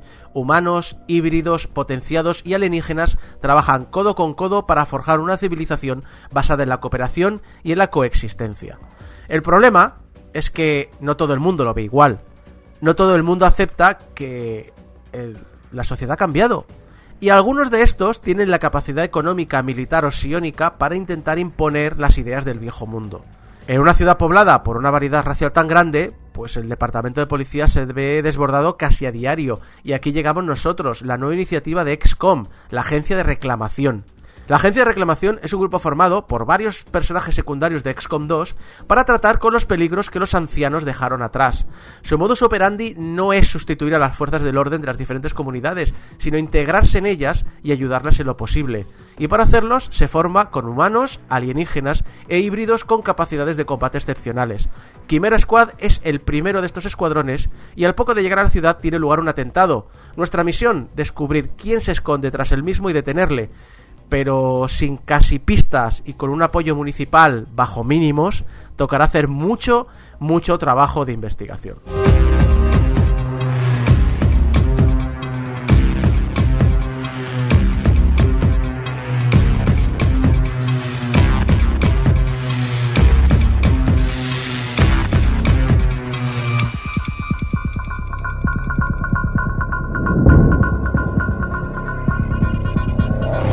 He dicho antes que XCOM Chimera Squad es un spin-off. ¿Por qué? Bueno, por un lado está el tema del precio y el poco hype que han creado a la hora de lanzarlo. Aunque a lo mejor lo del poco hype ha sido una consecuencia de la pandemia y todo eso. Díselo a Animal Crossing. Pero también están los cambios introducidos. El primero de ellos es que los reclutas son prefijados. Esto permite tener diálogos graciosos entre ellos, como el que se producen a la hora de reclutarlos, ya que parece que el técnico de comunicaciones de Chimera Squad parece que les conoce a casi todos. Y también durante las misiones o cuando estamos en la sala de operaciones. Otro es la imposibilidad de dejar morir a los reclutas, lo cual causa tener que cargar la misión de nuevo o fracasar en la misión, que eso es inaceptable y causa que Chimera Squad sea expulsado de la ciudad. Lo convierte casi en un Fire Emblem. Casi. Sí, pero el tercer cambio, y que todavía no es explicado porque estos dos, ya os lo he dicho antes, es que han tocado el sagrado sistema de turnos. No, los turnos no. A ver, no es que lo hayan eliminado, hay turnos, pero esta vez no son turnos por equipos. Los turnos enemigos y los nuestros se intercalan, un poquito como una especie de sistema de iniciativa. Y podemos influir en ellos mediante habilidades de equipo, lo cual hace que cambie el rollo del combate.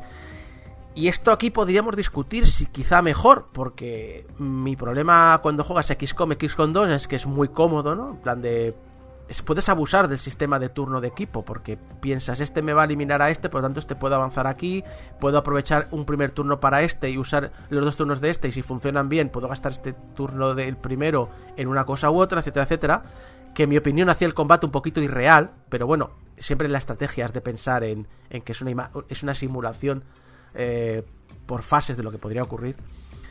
Claro, aquí te obliga a planificar los turnos de otra manera, porque en el momento que gastes tu turno, a lo mejor entra el del enemigo, o a lo mejor ves que el siguiente turno es de un enemigo, pero de aquí a 3 turnos hay un enemigo aún más importante y prefieres comerte el daño del primer enemigo, pero centrarte en que el segundo enemigo nunca llega a su turno vivo. Y también hay otra novedad, los asaltos.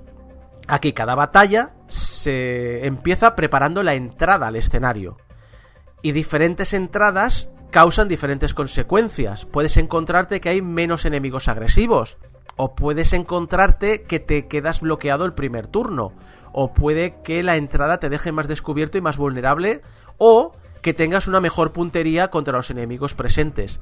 Y además todas estas modificaciones también pueden ser modificadas con habilidades personales de algunos personajes del escuadrón y con equipo que podemos conseguir en la comisaría. A todas, estos cambios te aportan una sensación de ser un escuadrón de operaciones especiales, con una relación entre miembros importantes, porque esos detalles están ahí. Por ejemplo, cada día que comienza oiremos de fondo, pero rollos sin importancia, porque podemos ir haciendo nuestras tareas ahí, con o bien un diálogo aleatorio entre el escuadrón, o escuchando la radio. Puedes notar el malestar que hay entre la población, aunque los tertulias de la radio, cuando entrevistan a gente de la calle y demás, aunque a veces pienses que actúan de forma estúpida y poco racional, que es un poco parecido a lo que sientes cuando te pones las tertulias políticas en la vida real hoy día. Es decir, cuando piensas, ¿pero qué cojones está diciendo este imbécil en la tele? Pues te da esa sensación. A veces puedes escuchar a reporteros cubriendo un evento o hablando de un tema. A veces escuchas a tertulianos, incendiarios, como en las tertulias reales de hoy día. A veces incluso puedes sintonizar una emisora pirata que lo que está buscando es provocar anarquía en la ciudad. Pero aquí mis favoritos son siempre las charlas entre compañeros, porque te abren mucho los personajes. Por ejemplo, hay uno que me encantó cuando lo vi. Es una absoluta gilipollez que no aporta absolutamente nada a la historia, pero a mí me encantó. Verge, el sectoide. ¿Os acordáis de los sectoides que son los que manipulan las mentes de los enemigos? Vale. Le pide a Cherub, que es un clon, un soldado clónico, de ir a un restaurante nuevo que ha abierto en la ciudad que tiene recetas auténticas del viejo mundo, la comida de la Tierra antes de la invasión. El clon le dice, a ver, Verge, esta comida no la puedes comer. Esta comida es pizza con piña. Exacto, pizza con piña. Esta comida es tortilla de patatas. Todo esto es venenoso para vosotros, los sectoides. Y Verge le dice, no, lo que quiero es que la comas tú, y como yo como sectoide, me des permiso a conectarme a tu sentido del gusto para poder disfrutarlo. Y entonces Cherub le dice... Sin piña. Exacto. Y Cherub le dice que vale, pero que paga la mitad. Este detallito de costumbrismo entre personajes que me encanta. Otra cosa es que a Whisper, que es el técnico de comunicaciones de la oficina, pues hay varios diálogos en los que descubrimos que la gente le roba la comida de la nevera. O que Terminal, la médico del equipo, le encanta meterse con sus compañeros. O que Thor... Espera, ¿la médico del equipo se llama Terminal? Sí. Es más, creo que no he puesto ahí. La Terminal tiene un instinto suicida, porque le preguntan en uno de los diálogos qué pretende hacer cuando se retire, y dice, no pretendo hacer nada, no tengo planes de retirada. Tengo muy claro que de aquí a 5 años un disparo perdido de un láser me reventará los pulmones y moriré. Ah, muy bien. Y le dice... Iba a hacer comentarios, pero me está diciendo Deborah que no. Le dice otra compañera, pero a ver, hay una que es la padrina, le llaman Godmother, que es así, que es rollo de no me retiro nunca porque tal, pero realmente es como, actúa como la madre, ¿no? de todo el equipo. Y dice, a ver... Que tendrás que parar en algún momento. Y entonces Terminal le dice, es que cuando estoy parada es cuando estoy mal, es decir, cuando entran los fantasmas de la guerra, las depresiones y tal. Es decir, esos detallitos de inmersión de los personajes, de que han vivido algo antes de que existiera el juego, que no es un personaje generado aleatoriamente, sino que son personajes que tienen trasfondo, están ahí. Torque, la serpiente, es una racista porque nació en la Tierra, así que se considera terrestre. Bueno, más que racista es un poco supremacista. Supremacista, ¿no? Pero sí, en general. O sea, yo soy terráquea, ¿vale? O sea, soy una serpiente de 2 metros, pero soy terráquea. Tú vienes de fuera, tú eres un puto extranjero. Maldito inmigrante. Vienes a robarme el trabajo. Aquí a mi planeta. A los sectoides, por ejemplo, no les caen bien los gatos, porque consideran a los gatos como competencia. Tachados de la lista. Exacto, porque rollo de para influir a los humanos, los gatos lo hacen muy bien sin nosotros. Entonces... No sé si adoptar un gato o un sectoide. Y ahí incluso, si tienes...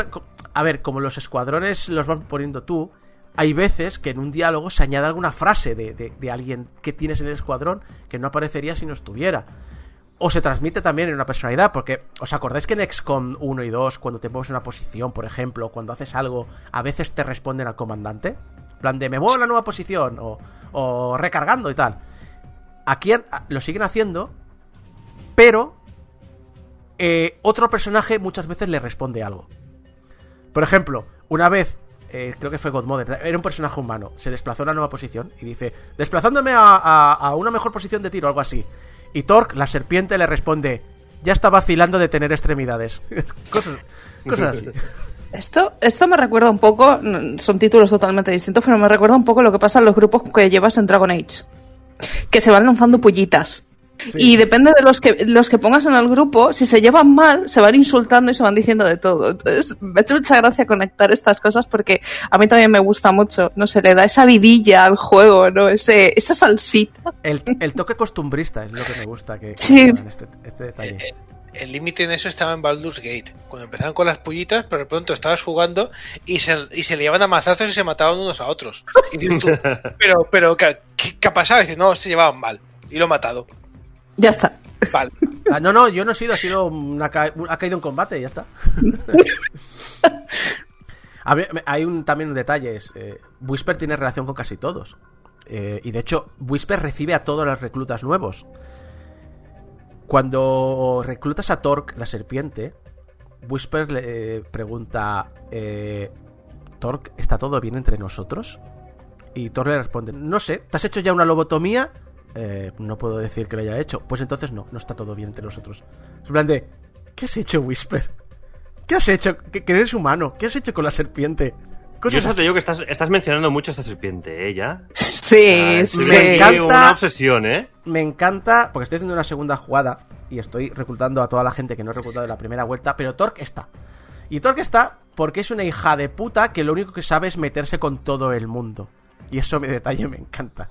Pero vamos, un montón de detallitos que muestran que el mundo de Chimera Squad está vivo, que los personajes han vivido antes de los sucesos del juego en él y que tienen relaciones entre ellos, que algunos se conocen, que tienen gustos propios y personales, que no es un mundo perfecto. Y se muestra. Nuestro cuartel general tiene material anticuado y estamos localizados en un hangar de trenes cochambroso y apartado que se cae a pedazos hasta que nos puedan construir el cuartel general nuevo. Hay un mundo y un compañerismo y unas chapuzas que me recuerdan a, pues, el Appleseed. ¿Os acordáis en el cómic cuando salen escenas en el comedor o en las salas de reuniones y ves que hay una relación entre personajes que son secundarios y que no aparecen en la aventura, pero se conocen y se tiran pullitas? Hyperpolis, Pad Labor. ¿Os acordáis del cómic de Pad Labor? Que están destinados en un hangar en las afueras de la ciudad porque no hay lugar para ellos en la ciudad, a pesar de que tienen que trabajar en la ciudad, y es una putada para ellos porque tienen que hacer vida a una hora de cualquier tienda, cualquier cosa. Me da ese rollito, ese feeling costumbrista muy chulo. Pero este también recalca el mayor problema de XCOM Chimera Squad, porque esta narrativa está muy bien en la parte secundaria, en la parte que no es importante, que no afecta a la jugabilidad del juego, pero no se transmite bien en el resto del título, porque te la presenta de forma anecdótica, sin importancia.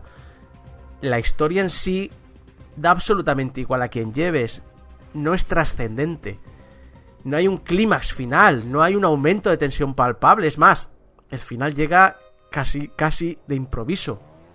Tampoco ayuda que te des cuenta a mitad del juego de que no vas a reclutar a todo el escuadrón. Esto obviamente da pie a que rejuegues el juego cogiendo otros personajes y escuches diferentes conversaciones y los pongas en posiciones diferentes, pero a la historia principal del juego no aporta nada. Así que eso sí que no te incita a volver a intentarlo, ni te incita a la sensación de que sus vidas son importantes para el desarrollo de la historia. Y si te gusta el ambiente del título, pues esto te frustra. Y es muy largo el juego, Isaco. Lo digo por el tema de rejugarlo, el tema de conseguir a todos la gente que va contigo en el squad este. No. La gente de squad llega cada X tiempo. Es decir, tienes un aviso de puedes reclutar a alguien nuevo y puedes pues ver su ficha, ver sus habilidades y ver su trasfondo de historia. Pero son muy secundarios entonces, ¿no? Lo que tú te refieres. Es decir, tienes un grupo muy marcado y los que te vas encontrando por ahí son muy secundarios. No. Es muy... no tienes un grupo marcado. Son todos sustituibles realmente. Porque tú puedes decir, coger a los personajes que te dan de base y ponerlos a hacer tareas secundarias en la oficina y llevarte a otro equipo al campo de batalla. Porque todos son muy diferentes, por lo tanto, cada persona puede encontrar su forma de jugar. Por ejemplo, hay un el cherub este que decía el híbrido. Perdón, el clon este que se quería ir a comer comida del viejo mundo, que tiene una personalidad de... Bueno, es que tiene 5 años de edad realmente, y tiene una personalidad súper abierta, dice lo primero que le viene a la cabeza, siempre busca lo positivo a todo. Mucha gente, sobre todo yo, mi primera partida, no le encontraba el que a este personaje, porque va con pistola, que es una más débil, es un personaje que está muy enfocado a crear escudos y demás. Y entonces alguien dijo, no, es que este personaje está pensado para que hagas una partida muy de cuerpo a cuerpo y lo juntes con el mutón. Porque el mutón tiene una habilidad que le puedes hacer cada vez aumentar su rabia. Pero el mutón puede perder el control y convertirse en berserker. Entonces empezar a atacar todo lo que se mueve. Si esto lo combinas con el personaje que le va dando escudo, lo convierte en una arma de destrucción masiva. Luego también está otro detallito que se me ha olvidado mencionar antes. Hay civiles, es decir, tú estás entrando en entornos urbanos donde a lo mejor hay un asalto a un banco. Es muy importante que no mueran civiles, porque la muerte de los civiles aumenta la agitación en la ciudad. Entonces, coger estos personajes lo que hace es que puedas adecuarte a un tipo de juego más cercano a ti. A lo mejor hay gente que es más táctica, hay gente que le gusta más las armas a distancia, hay gente que le gusta más ataques a cuerpo, etcétera, etcétera. Y lo que influyen es en el modo de jugar. Son unas 15-16 horas chino-chano. A lo mejor si te pones directamente en modo difícil pueden irse a las 20. No es un juego tan largo como los XCOM principales. Y la mayor influencia, lo he dicho, la mayor influencia de estos personajes es si estás jugando el estilo que a ti te gusta. Por desgracia es eso, no es importante para la historia. La historia va a transcurrir sin importar a quién lleves ni cómo sean. Así que no es que afecte demasiado.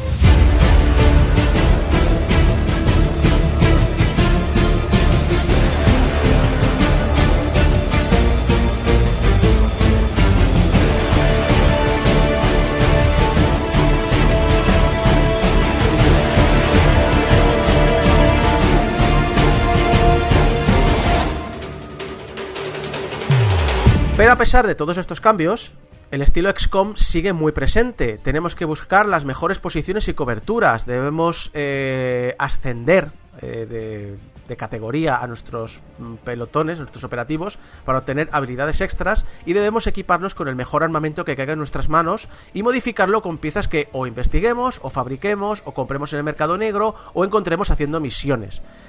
Pero nunca podremos cubrir todos los focos de tensión que hay presentes en la ciudad, así que debemos priorizar y aceptar que en algunos barrios va a crecer la tensión. Si un barrio llega al máximo de tensión, empezará a provocar el aumento de la anarquía en la ciudad. Y si esta se dispara, bueno, pues habrá demostrado que la sociedad de Ciudad 31 no es viable y que no hay un futuro en el que las razas puedan cooperar entre sí. Pero al mismo tiempo, es más permisivo con el jugador que el resto de XCOMs.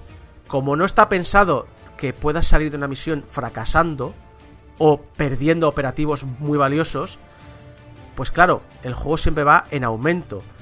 De cada misión vas a obtener recursos importantes que te van a ayudar en futuras misiones. Es más, a veces ni siquiera tienes que ir a misiones, porque hay días que solo hay situaciones en los que envías a la patrulla a ayudar a mirar algo con la policía de la ciudad y te devuelven un recurso gratis, pero sin tener que haber combatido por él. Lo dicho, salvo alguna misión concreta, el juego no presenta ningún problema, no presenta ninguna dificultad muy elevada, no presenta momentos de volver con una sensación de fracaso al cuartel general, etcétera, etcétera. Y las limitaciones en sí del juego son casi artificiales, porque con la excusa de ser un departamento con pocos medios, con una situación provisional precaria, pues es lo que usan para justificar que tienes que fabricar tu propio equipo, que este equipo tarda en fabricarse porque no tienes el último modelo de los materiales que tienes, que necesites días para investigar nuevas tecnologías, que tu escuadrón sea pequeñito. Siempre vas a tener personal que no está en combate, así que vas a tener que asignarlo pues a misiones de patrulla en la ciudad, acelerar investigaciones, entrenarlo, que aquí hay entrenamientos para mejorar los soldados. Aquí la penalización que han puesto, si se te muere un soldado en combate, que no se muere, empieza a desangrarse y tú detienes la hemorragia y queda anulado, es que te añade un perk negativo. Entonces lo mandas a entrenar para eliminar ese perk, y entonces quieres decir que durante un par o 3 de días pierdes ese operativo. Si lo usabas mucho en las misiones, lo pierdes, tienes que sustituirlo por otro.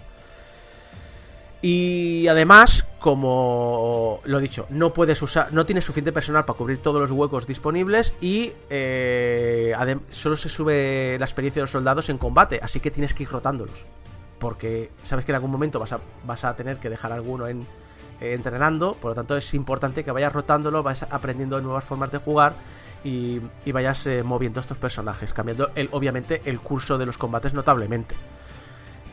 Y además, es importante que vayas probando cosas nuevas, porque, por ejemplo, hay misiones de rescatar a un rehén, rollo decir, oye, aquí hay una persona, el enemigo lo quiere muerto, tu misión es protegerle sí o sí, que tienes que conseguir llegar hasta él para activarlo y de esa manera llevarle al punto de extracción.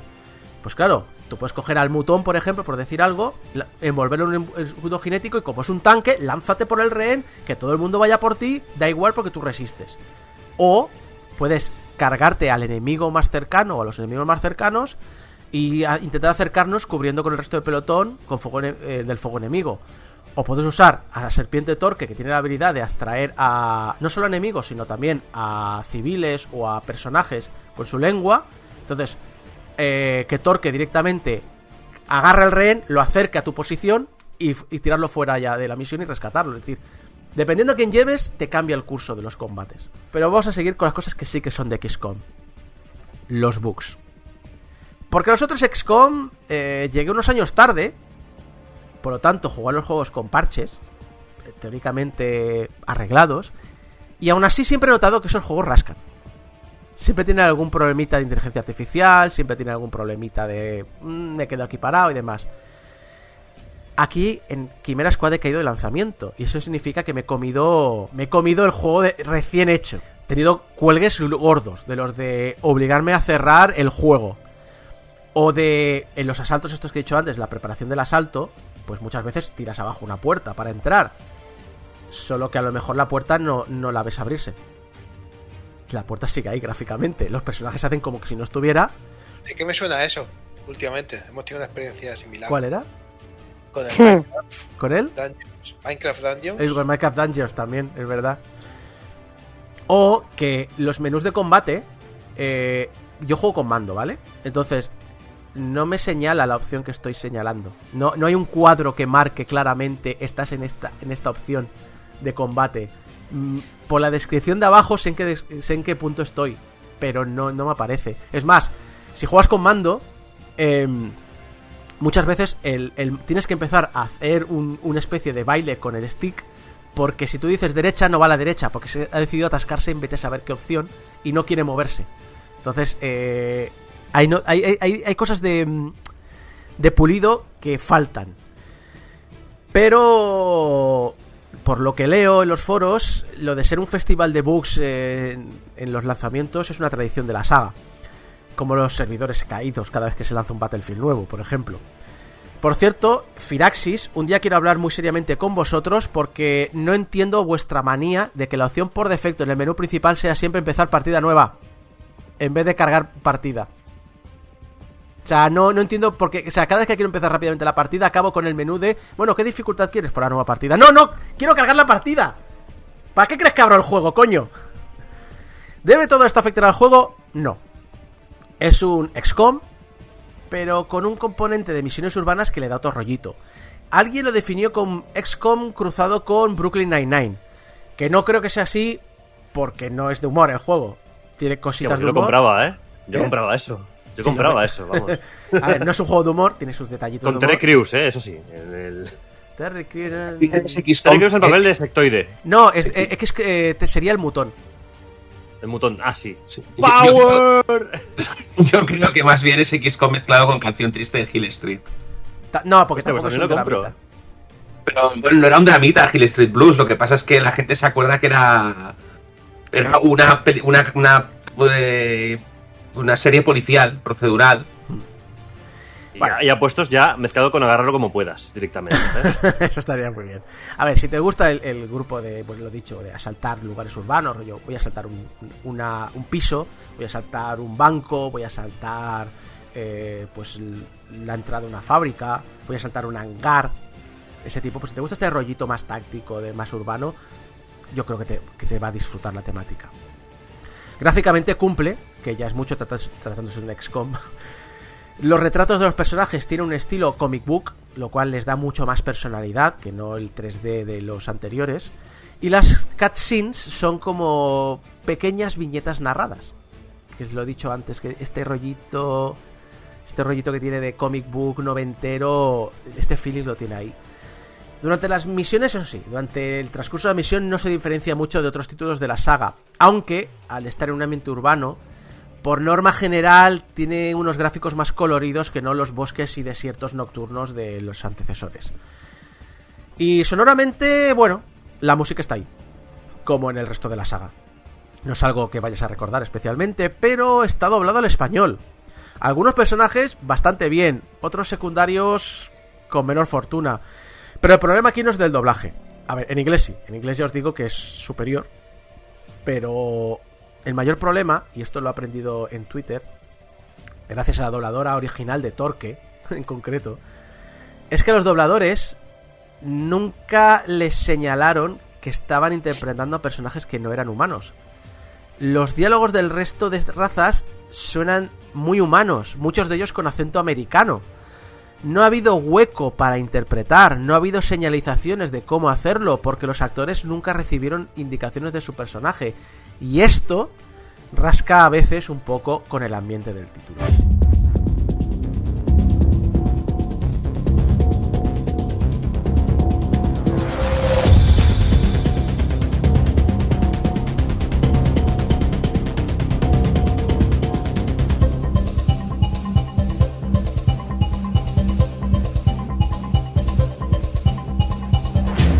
¿Qué pretende XCOM Chimera Squad? Yo aquí solo puedo especular.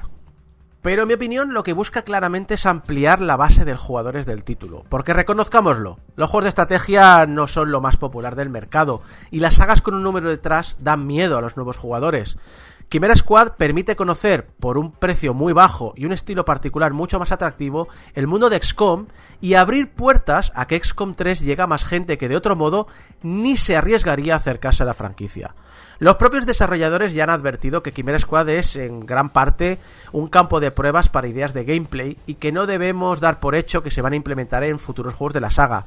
Y el guión, aunque sea canon, también permite que no le prestes mucha atención cuando nos toque salvar al mundo entero de o el retorno de los antiguos, o del terror de las profundidades, o de cualquier otro enemigo antiguo de la saga original de los 90 quieran rescatar para XCOM 3. Porque esta es la naturaleza de un spin-off. ¿Tiene fallos? Sí. ¿Cambian suficientes cosas para que los fans de la nueva saga se encuentren algo relativamente diferente? También. Pero sigue siendo XCOM. Sigue siendo un gran juego. Y si aprenden a mejorar el control de la narrativa, que quizás sea el mayor de los problemas de este título, puede ser una buena base sobre la que hacer crecer sólidamente esta franquicia. Recomendable. Pero Isako, ¿y de Snake Waifu no vas a hablar?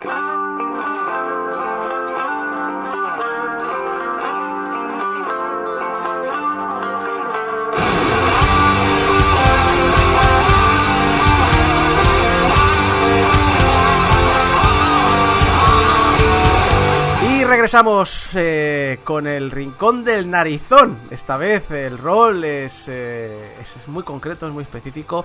Quizá no es la definición del género en sí, pero sí quien mejor lo representa en nuestro país. ¿No es así, Abraham? Pues yo creo que sí, porque básicamente hoy vamos a hablar de los juegos de humor.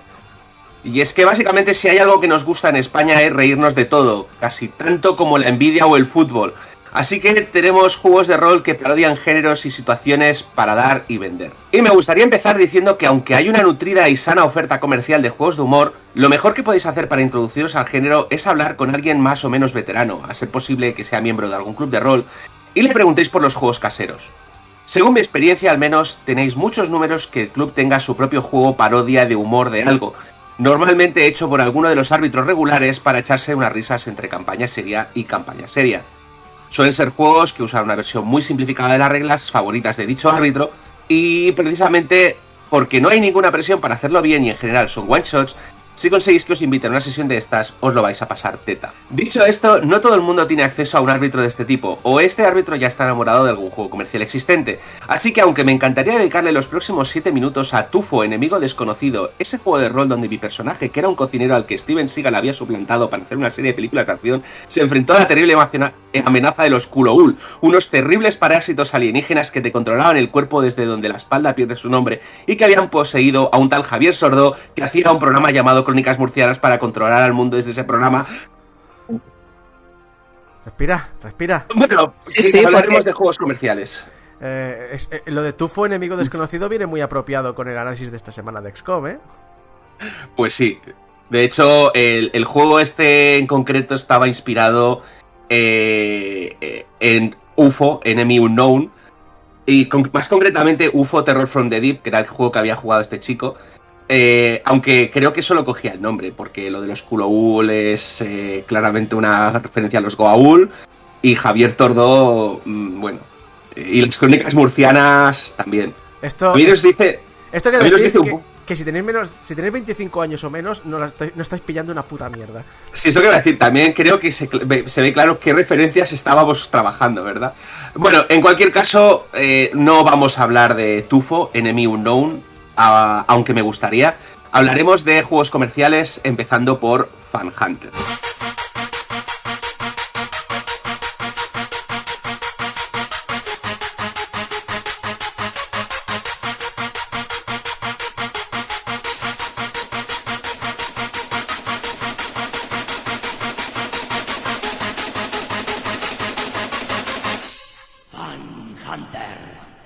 Fan Hunter, el juego de rol épico decadente, nace de las mentes calienturentas de Xavi Garriga y Chepan Bamundi, que deciden ambientar sus partidas en el universo creado por la no menos calienturenta mente de Celspiñol.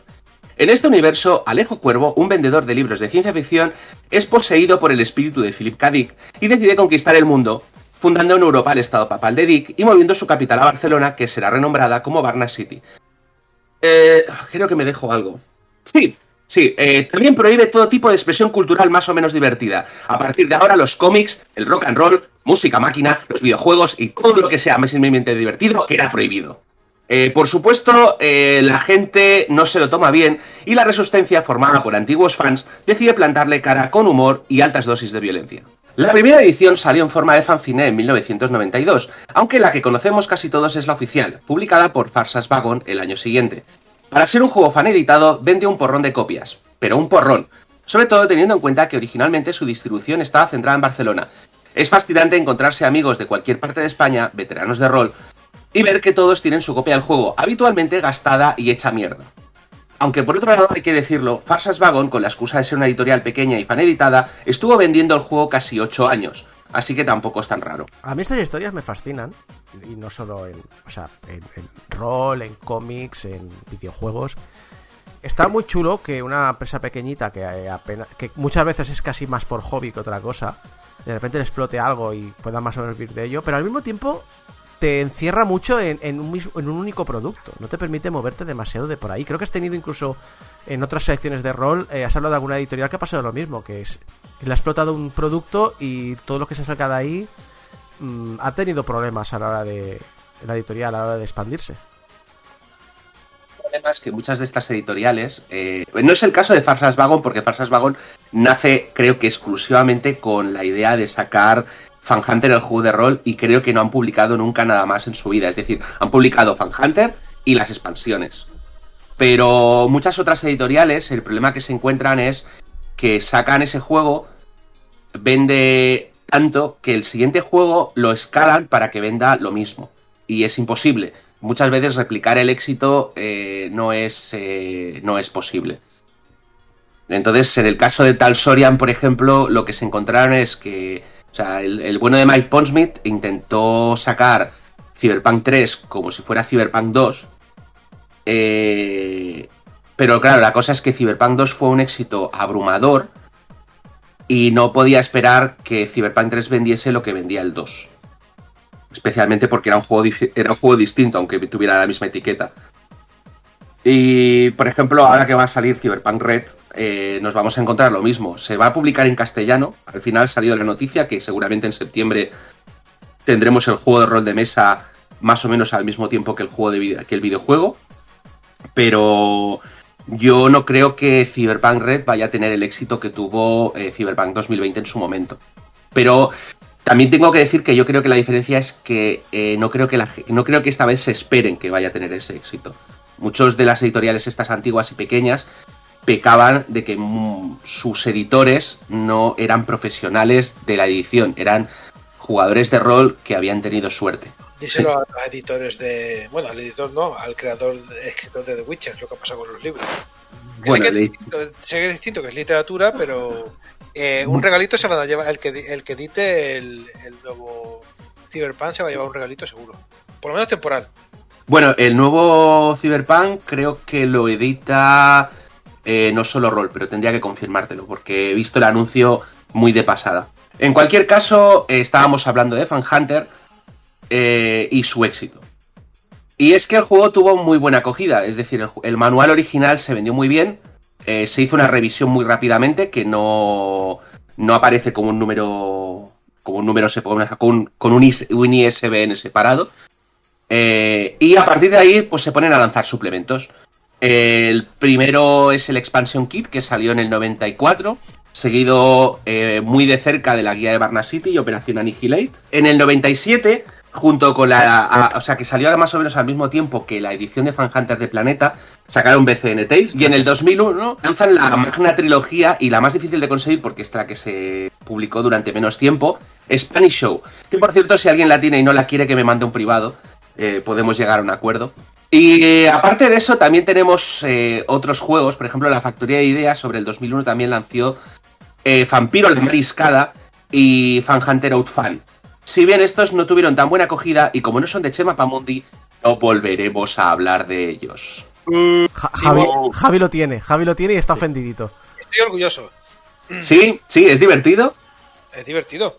Outfan era un homenaje a los de ciencia ficción, y Vampiro un homenaje a White Wolf. El problema es que nunca he sido fan de White Wolf, a pesar de que la temporada que viene lo cubriremos. Pero al menos Vampiro ya estaba integrado dentro de los cómics hacía tiempo. No tan parodia directa al juego de rol, pero sí que estaban los vampiros en el... Sí, el problema es que justamente esa integración que hicieron era como una especie de universo separado. La Mariscada nunca ha tenido mucho sentido dentro del universo de Fan Hunter. Bueno, he hablado mucho de la historia del juego, pero no he hablado del juego. Y es que el problema es que Fan Hunter en sí, como juego de rol, es un juego muy regulero. Es decir, es un juego cuyas mecánicas están absolutamente rotas. Hacerse un personaje es complicado, hacer las tiras de dificultad es complicado. Lo más divertido es básicamente que el máster se salte la mitad de las reglas, interprete la otra mitad de las reglas como le dé la gana, y que cada vez que se rompa algo sea de una manera épica. Por ejemplo, sin ir más lejos, un personaje con bolsillos y suerte puede sacarse automáticamente un submarino nuclear del bolsillo. Y como buen árbitro, es algo que debes permitir si el jugador lo hace por el bien de la partida. Por los loles. Por los loles. O, por ejemplo, la primera partida de rol que mastericé fue una partida de rol de Fan Hunter. En un momento dado, los personajes se infiltraron a base de Tintín Macutes, que es el enemigo genérico de Fan Hunter. Son unos personajes cuya inteligencia es tan baja que no pueden mascar chicle y caminar a la vez. Corren el riesgo de atragantarse y ahogarse, de lo idiotas que son. ¿Vale? Uno de mis jugadores decidió ordenarle a un Tintín Macute que se muriese. Pero básicamente me dijo literalmente, me acerco al Tintín Macute y le digo... Y le dije, tírame carisma.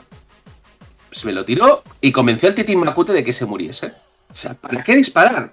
Es un Tintín Macute, está ahí para morir. Otro de ellos decidió lanzarle un escupitajo, porque este señor tenía un talento que era el ganador del concurso de escupitajos a distancia y era capaz de meter en una escupidera un escupitajo a 25 metros de distancia. Y me dice, vamos a ver, si yo soy capaz de lanzar un hipiajo a 25 metros, ¿qué va a hacer un hipiajo a bocajarro en el cerebro de un Macute?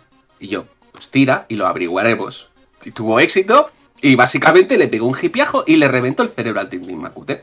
¿Vale? Y esa es la gracia del juego. No es un juego al que vais a ir por su reglamento limpio, ordenado y bien hecho. Es un juego al que vais a jugar por los loles épicos que plantee la sinergia entre el jugador y el árbitro, que para mí es lo más importante de un juego de rol. Yo, la única partida de Fan Hunter que jugué, recuerdo que morí junto con Funs. Estábamos dentro de una limusina.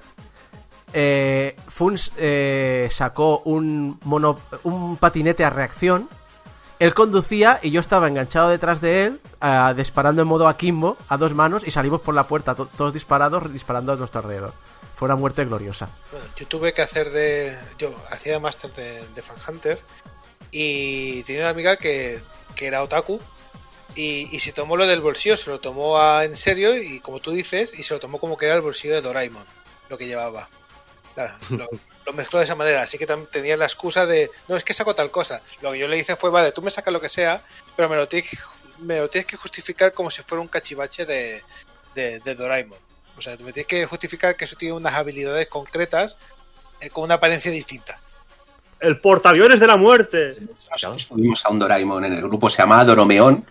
Lo que pasa es que lo único que sacaba de sus bolsillos era droga. Me suena de otro sitio. Sí. No era Don Ramón, ese es posterior.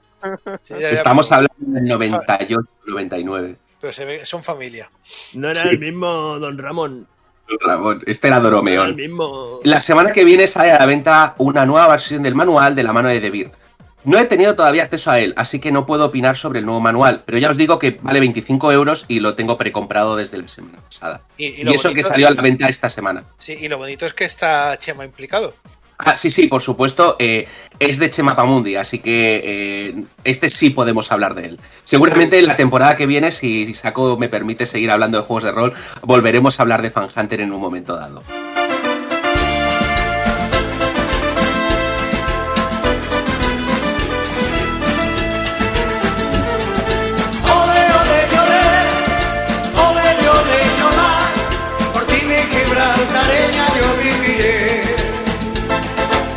Antes de entrar con los juegos comerciales que he encontrado alternativos a Fan Hunter, me gustaría comentar un pequeño problema que hay con los juegos de humor. Y es que casi todos los juegos de humor que he encontrado son están editados por editoriales pequeñas y tienden a tener una vida muy corta.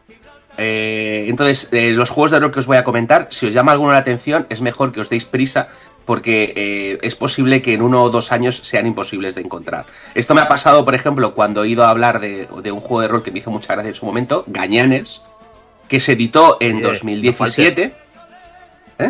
Que no faltes, tío, aquí a la gente. Estamos No, aquí es a la el gente. juego se llama Gañanes y es un juego, literalmente se llamaba Épico Agricultor o algo parecido, en el que llevábamos a gañanes de pueblo en aventuras como pues han perdido las ovejas y hay que recuperarlas.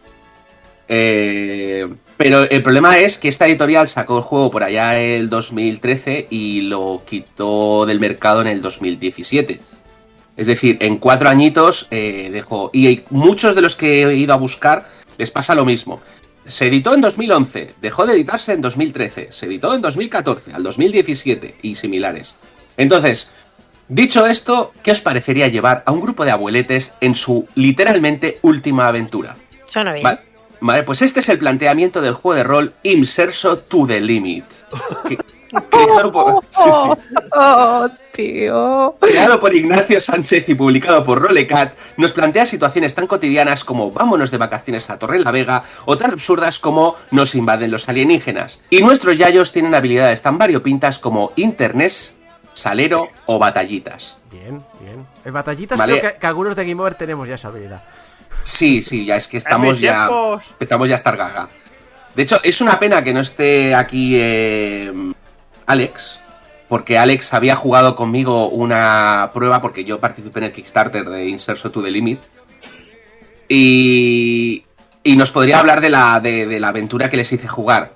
Pero la experiencia lo que me dijeron es que se lo pasaron bien. Es Vale que 15 euritos de nada y vienen 4 aventuras predegeneradas dentro. Predegeneradas. Correcto, básicamente son abuelos, así que... Ya. Es que cada vez que dices Inserso to the Limit me viene la canción a la cabeza de Push It to the Limit. Inserso to the limit. Vale, pero a ver, ¿quién no ha querido llevar al típico abuelo fachilla de retirado del bar diciendo que con los tiempos de Franco vivíamos mejor y dejarlo morir de un ataque al corazón porque se ha comido demasiados buffets libres? No, la típica abuela que ya de perdidos al río ha perdido todos los filtros, que va un poco cachonda todo el día y que le tira los trastos a todos los jovenzuelos a los que se encuentra. Esa es la aventurera que hay que llevar. Esa eres tú. Esa. Vale, otros que no he podido probar pero que tienen bastante buena pinta son, por ejemplo, Zetas, que lo venden como el sucesor espiritual de Barrio Chino, y lo lanza Ediciones Sugar, que son los autores de Morirse en Bilbao, que es otro juego de rol muy recomendable.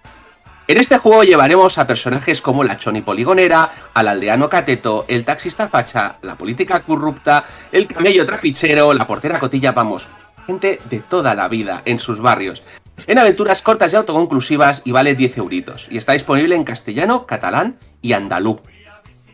Que cuando leí la descripción en lectu de ETA, casi me da un ataque al corazón. Porque no sé si básicamente hablaban en serio o no. Supongo que sí, pero Da mucho miedo el manual en andaluz. Y finalmente, en las ofertas comerciales, pues tenemos el juego de rol Acción Mutante, que publica No Solo Rol. Y supongo que podremos visitar el planeta Asturias. Lo que pasa es que a mí me tira un poco para atrás, porque los juegos de humor, una cosa que suelen tener es que suelen ser cortos y autoconclusivos. Entonces, suelen ser baratitos por ello. 39 euros para mí es un poco caro para lo que es un juego de humor y no le he podido dar un tiento por ello. A mí lo que me da miedo es, ¿este juego cuántos años tiene? Porque si es reciente, casi nadie se acuerda ya de la película Acción Mutante, nos acordamos muy poquitos. Es relativamente reciente, pero yo creo que bebe un poco de la nostalgia de este tipo de cosas. Al fin y al cabo, Alex de la Iglesia sigue siendo una presencia poderosa, aunque no sea la presencia poderosa que era en los 90. Sí, pero parece que Alex hay como un corte en El Día de la Bestia y Acción Mutante quiero recordar que es anterior. Entonces sí. está como en la parte más underground de su carrera y tienes que ser muy fan de Alex de la Iglesia para conocerla. Bueno, está en la parte en la cual Alex de la Iglesia lo que hacía era hacer películas de sus partidas de rol. Porque literalmente dice que El Día de la Bestia era una partida de rol. Sí. O sea, y Acción Mutante tiene toda la pinta de ser una campaña que hizo para sus amigotes y que decidieron poner en cine. Mientras que las que hace después, que ya tiene un poco de caché, son guiones originales. Y yo creo que se ven más limpias, pero también se ven menos gamberras. Pero bueno, en cualquier caso, estas son las ofertas comerciales. Y por la parte gratuita, como he comentado al principio, hay mucha oferta, sobre todo en los clubes. Por internet también, pero es complicado encontrar cosas. No porque sea difícil, sino porque hay mucha paja. O sea, el problema de las partidas estas underground es que es muy gracioso cuando la masteriza el que se lo ha pensado, pero cuando se pasa a limpio...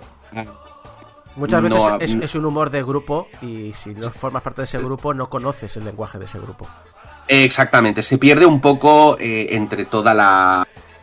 Se pierde la transmisión entre las dos personas. Sin embargo, hay uno que me ha llamado muy poderosamente la atención y es la ambientación para Savage Worlds Los Legías del Espacio, que es una parodia de Warhammer 40.000 en el que el Imperio Español han conquistado el universo tras 30.000 años de guerra y somos los legionarios literalmente del espacio. Hostia, en este universo el Imperio Español no se pone el sol ni aquí ni en otras galaxias. No, sí, literalmente. Ahora ya tenemos el sueño soles húmedo de Abascal, si te das cuenta. Sí. Que además, o sea, aunque teóricamente lo puedes descargar gratuitamente de la página del autor, HT Publishers le ha dado... ¿cómo se llama esto? Carta, o sea, es HT Publishers, que es el publicador de Savage Worlds en castellano. Le ha dado carta blanca al autor y lo puedes descargar una edición más o menos de lujo por 5 euros desde su página. Sin embargo, también puedes bajártelo gratuitamente del blog. ¿Vale? A mí es que me fascina mucho la idea de tener una nave espacial llamada Don Benito de Indias, donde tenemos marines espaciales basados en el Imperio Español. O sea, no sé. ¿Llevan cabra? Seguro. Tienen que llevar cabra. Yo no puedo decir gran cosa porque me he bajado el manual, pero solo le he podido dar un tiento por encima. Pero ya os digo que tengo ganas de ponerme a masterizarlo. Yo me estoy imaginando el traje con la escafandra. De hecho, yo solo os digo que... Solo os digo que una de las aventuras predegeneradas es Misión Rescatar a Errejón Rivera. Yo espero que la bebida oficial sea el Sol y Sombra de ese juego. Bueno, y finalmente solo me queda hablar, mencionar de pasada el juego de rol independiente más interesante del mundo. Teto de Role Playing Game. ¿Cómo se llama? ¿Repite? Teto de Role Playing Game. Un juego increíble con un mecanismo abrumadoramente sencillo y unas partidas muy dinámicas. Me gustaría decir que he jugado al mismo, pero eso me dejaría en mal lugar. Pues interesante repaso por un tema tan complicado como es el humor, que en todos los géneros, incluyendo el rol, suele ser lo que menos atención se le presta, lo que parece que es más sencillo y al mismo tiempo al final acaba siendo lo más complicado, porque no existe un humor, existen muchos. Y a veces, lo que has dicho antes de los grupos privados, ¿no? A veces lo que a ti te hace gracia porque has vivido algo muy concreto que el resto de la sociedad no. Entonces es complicado, pero una descripción interesante y sobre todo representada en España por Cerspiñol y su universo de narizones. No sé si te has fijado, todos los juegos de los que he hablado son exclusivamente españoles. Hay juegos de humor americanos, pero nuestro mercado es genial. Muchas gracias, Volcano, y nos veremos pues en la próxima sección de rol, pues, cuando sea, porque ya no sé, estamos ya en la recta final de la temporada y no sé cuándo va a ser.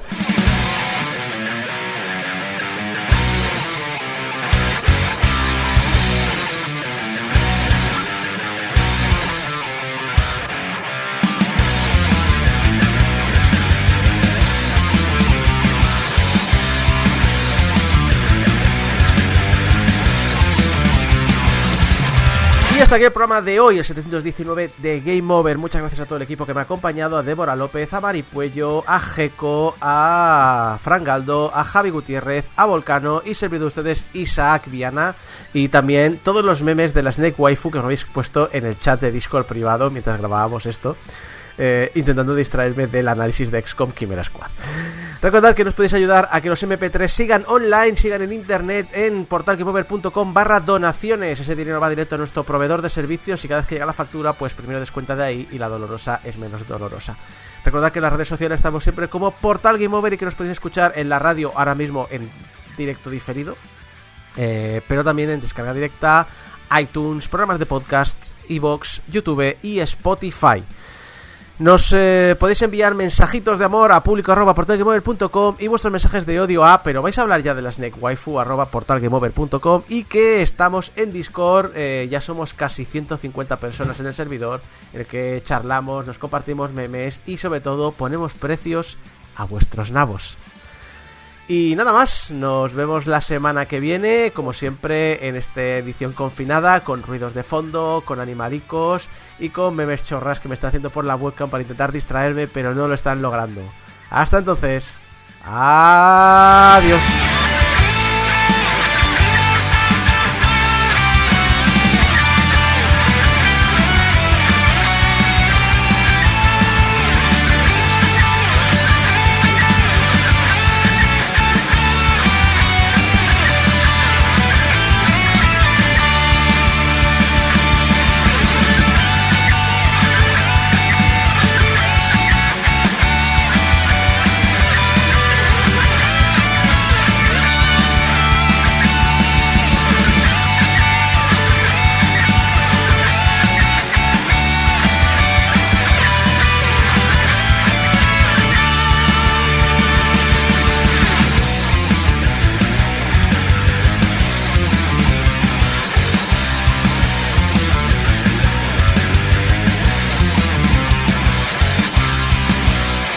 Bueno, pues si no va a haber furros, yo me voy. Y aquí a hablar de mi libro. Yo he venido aquí a hablar de mi furro.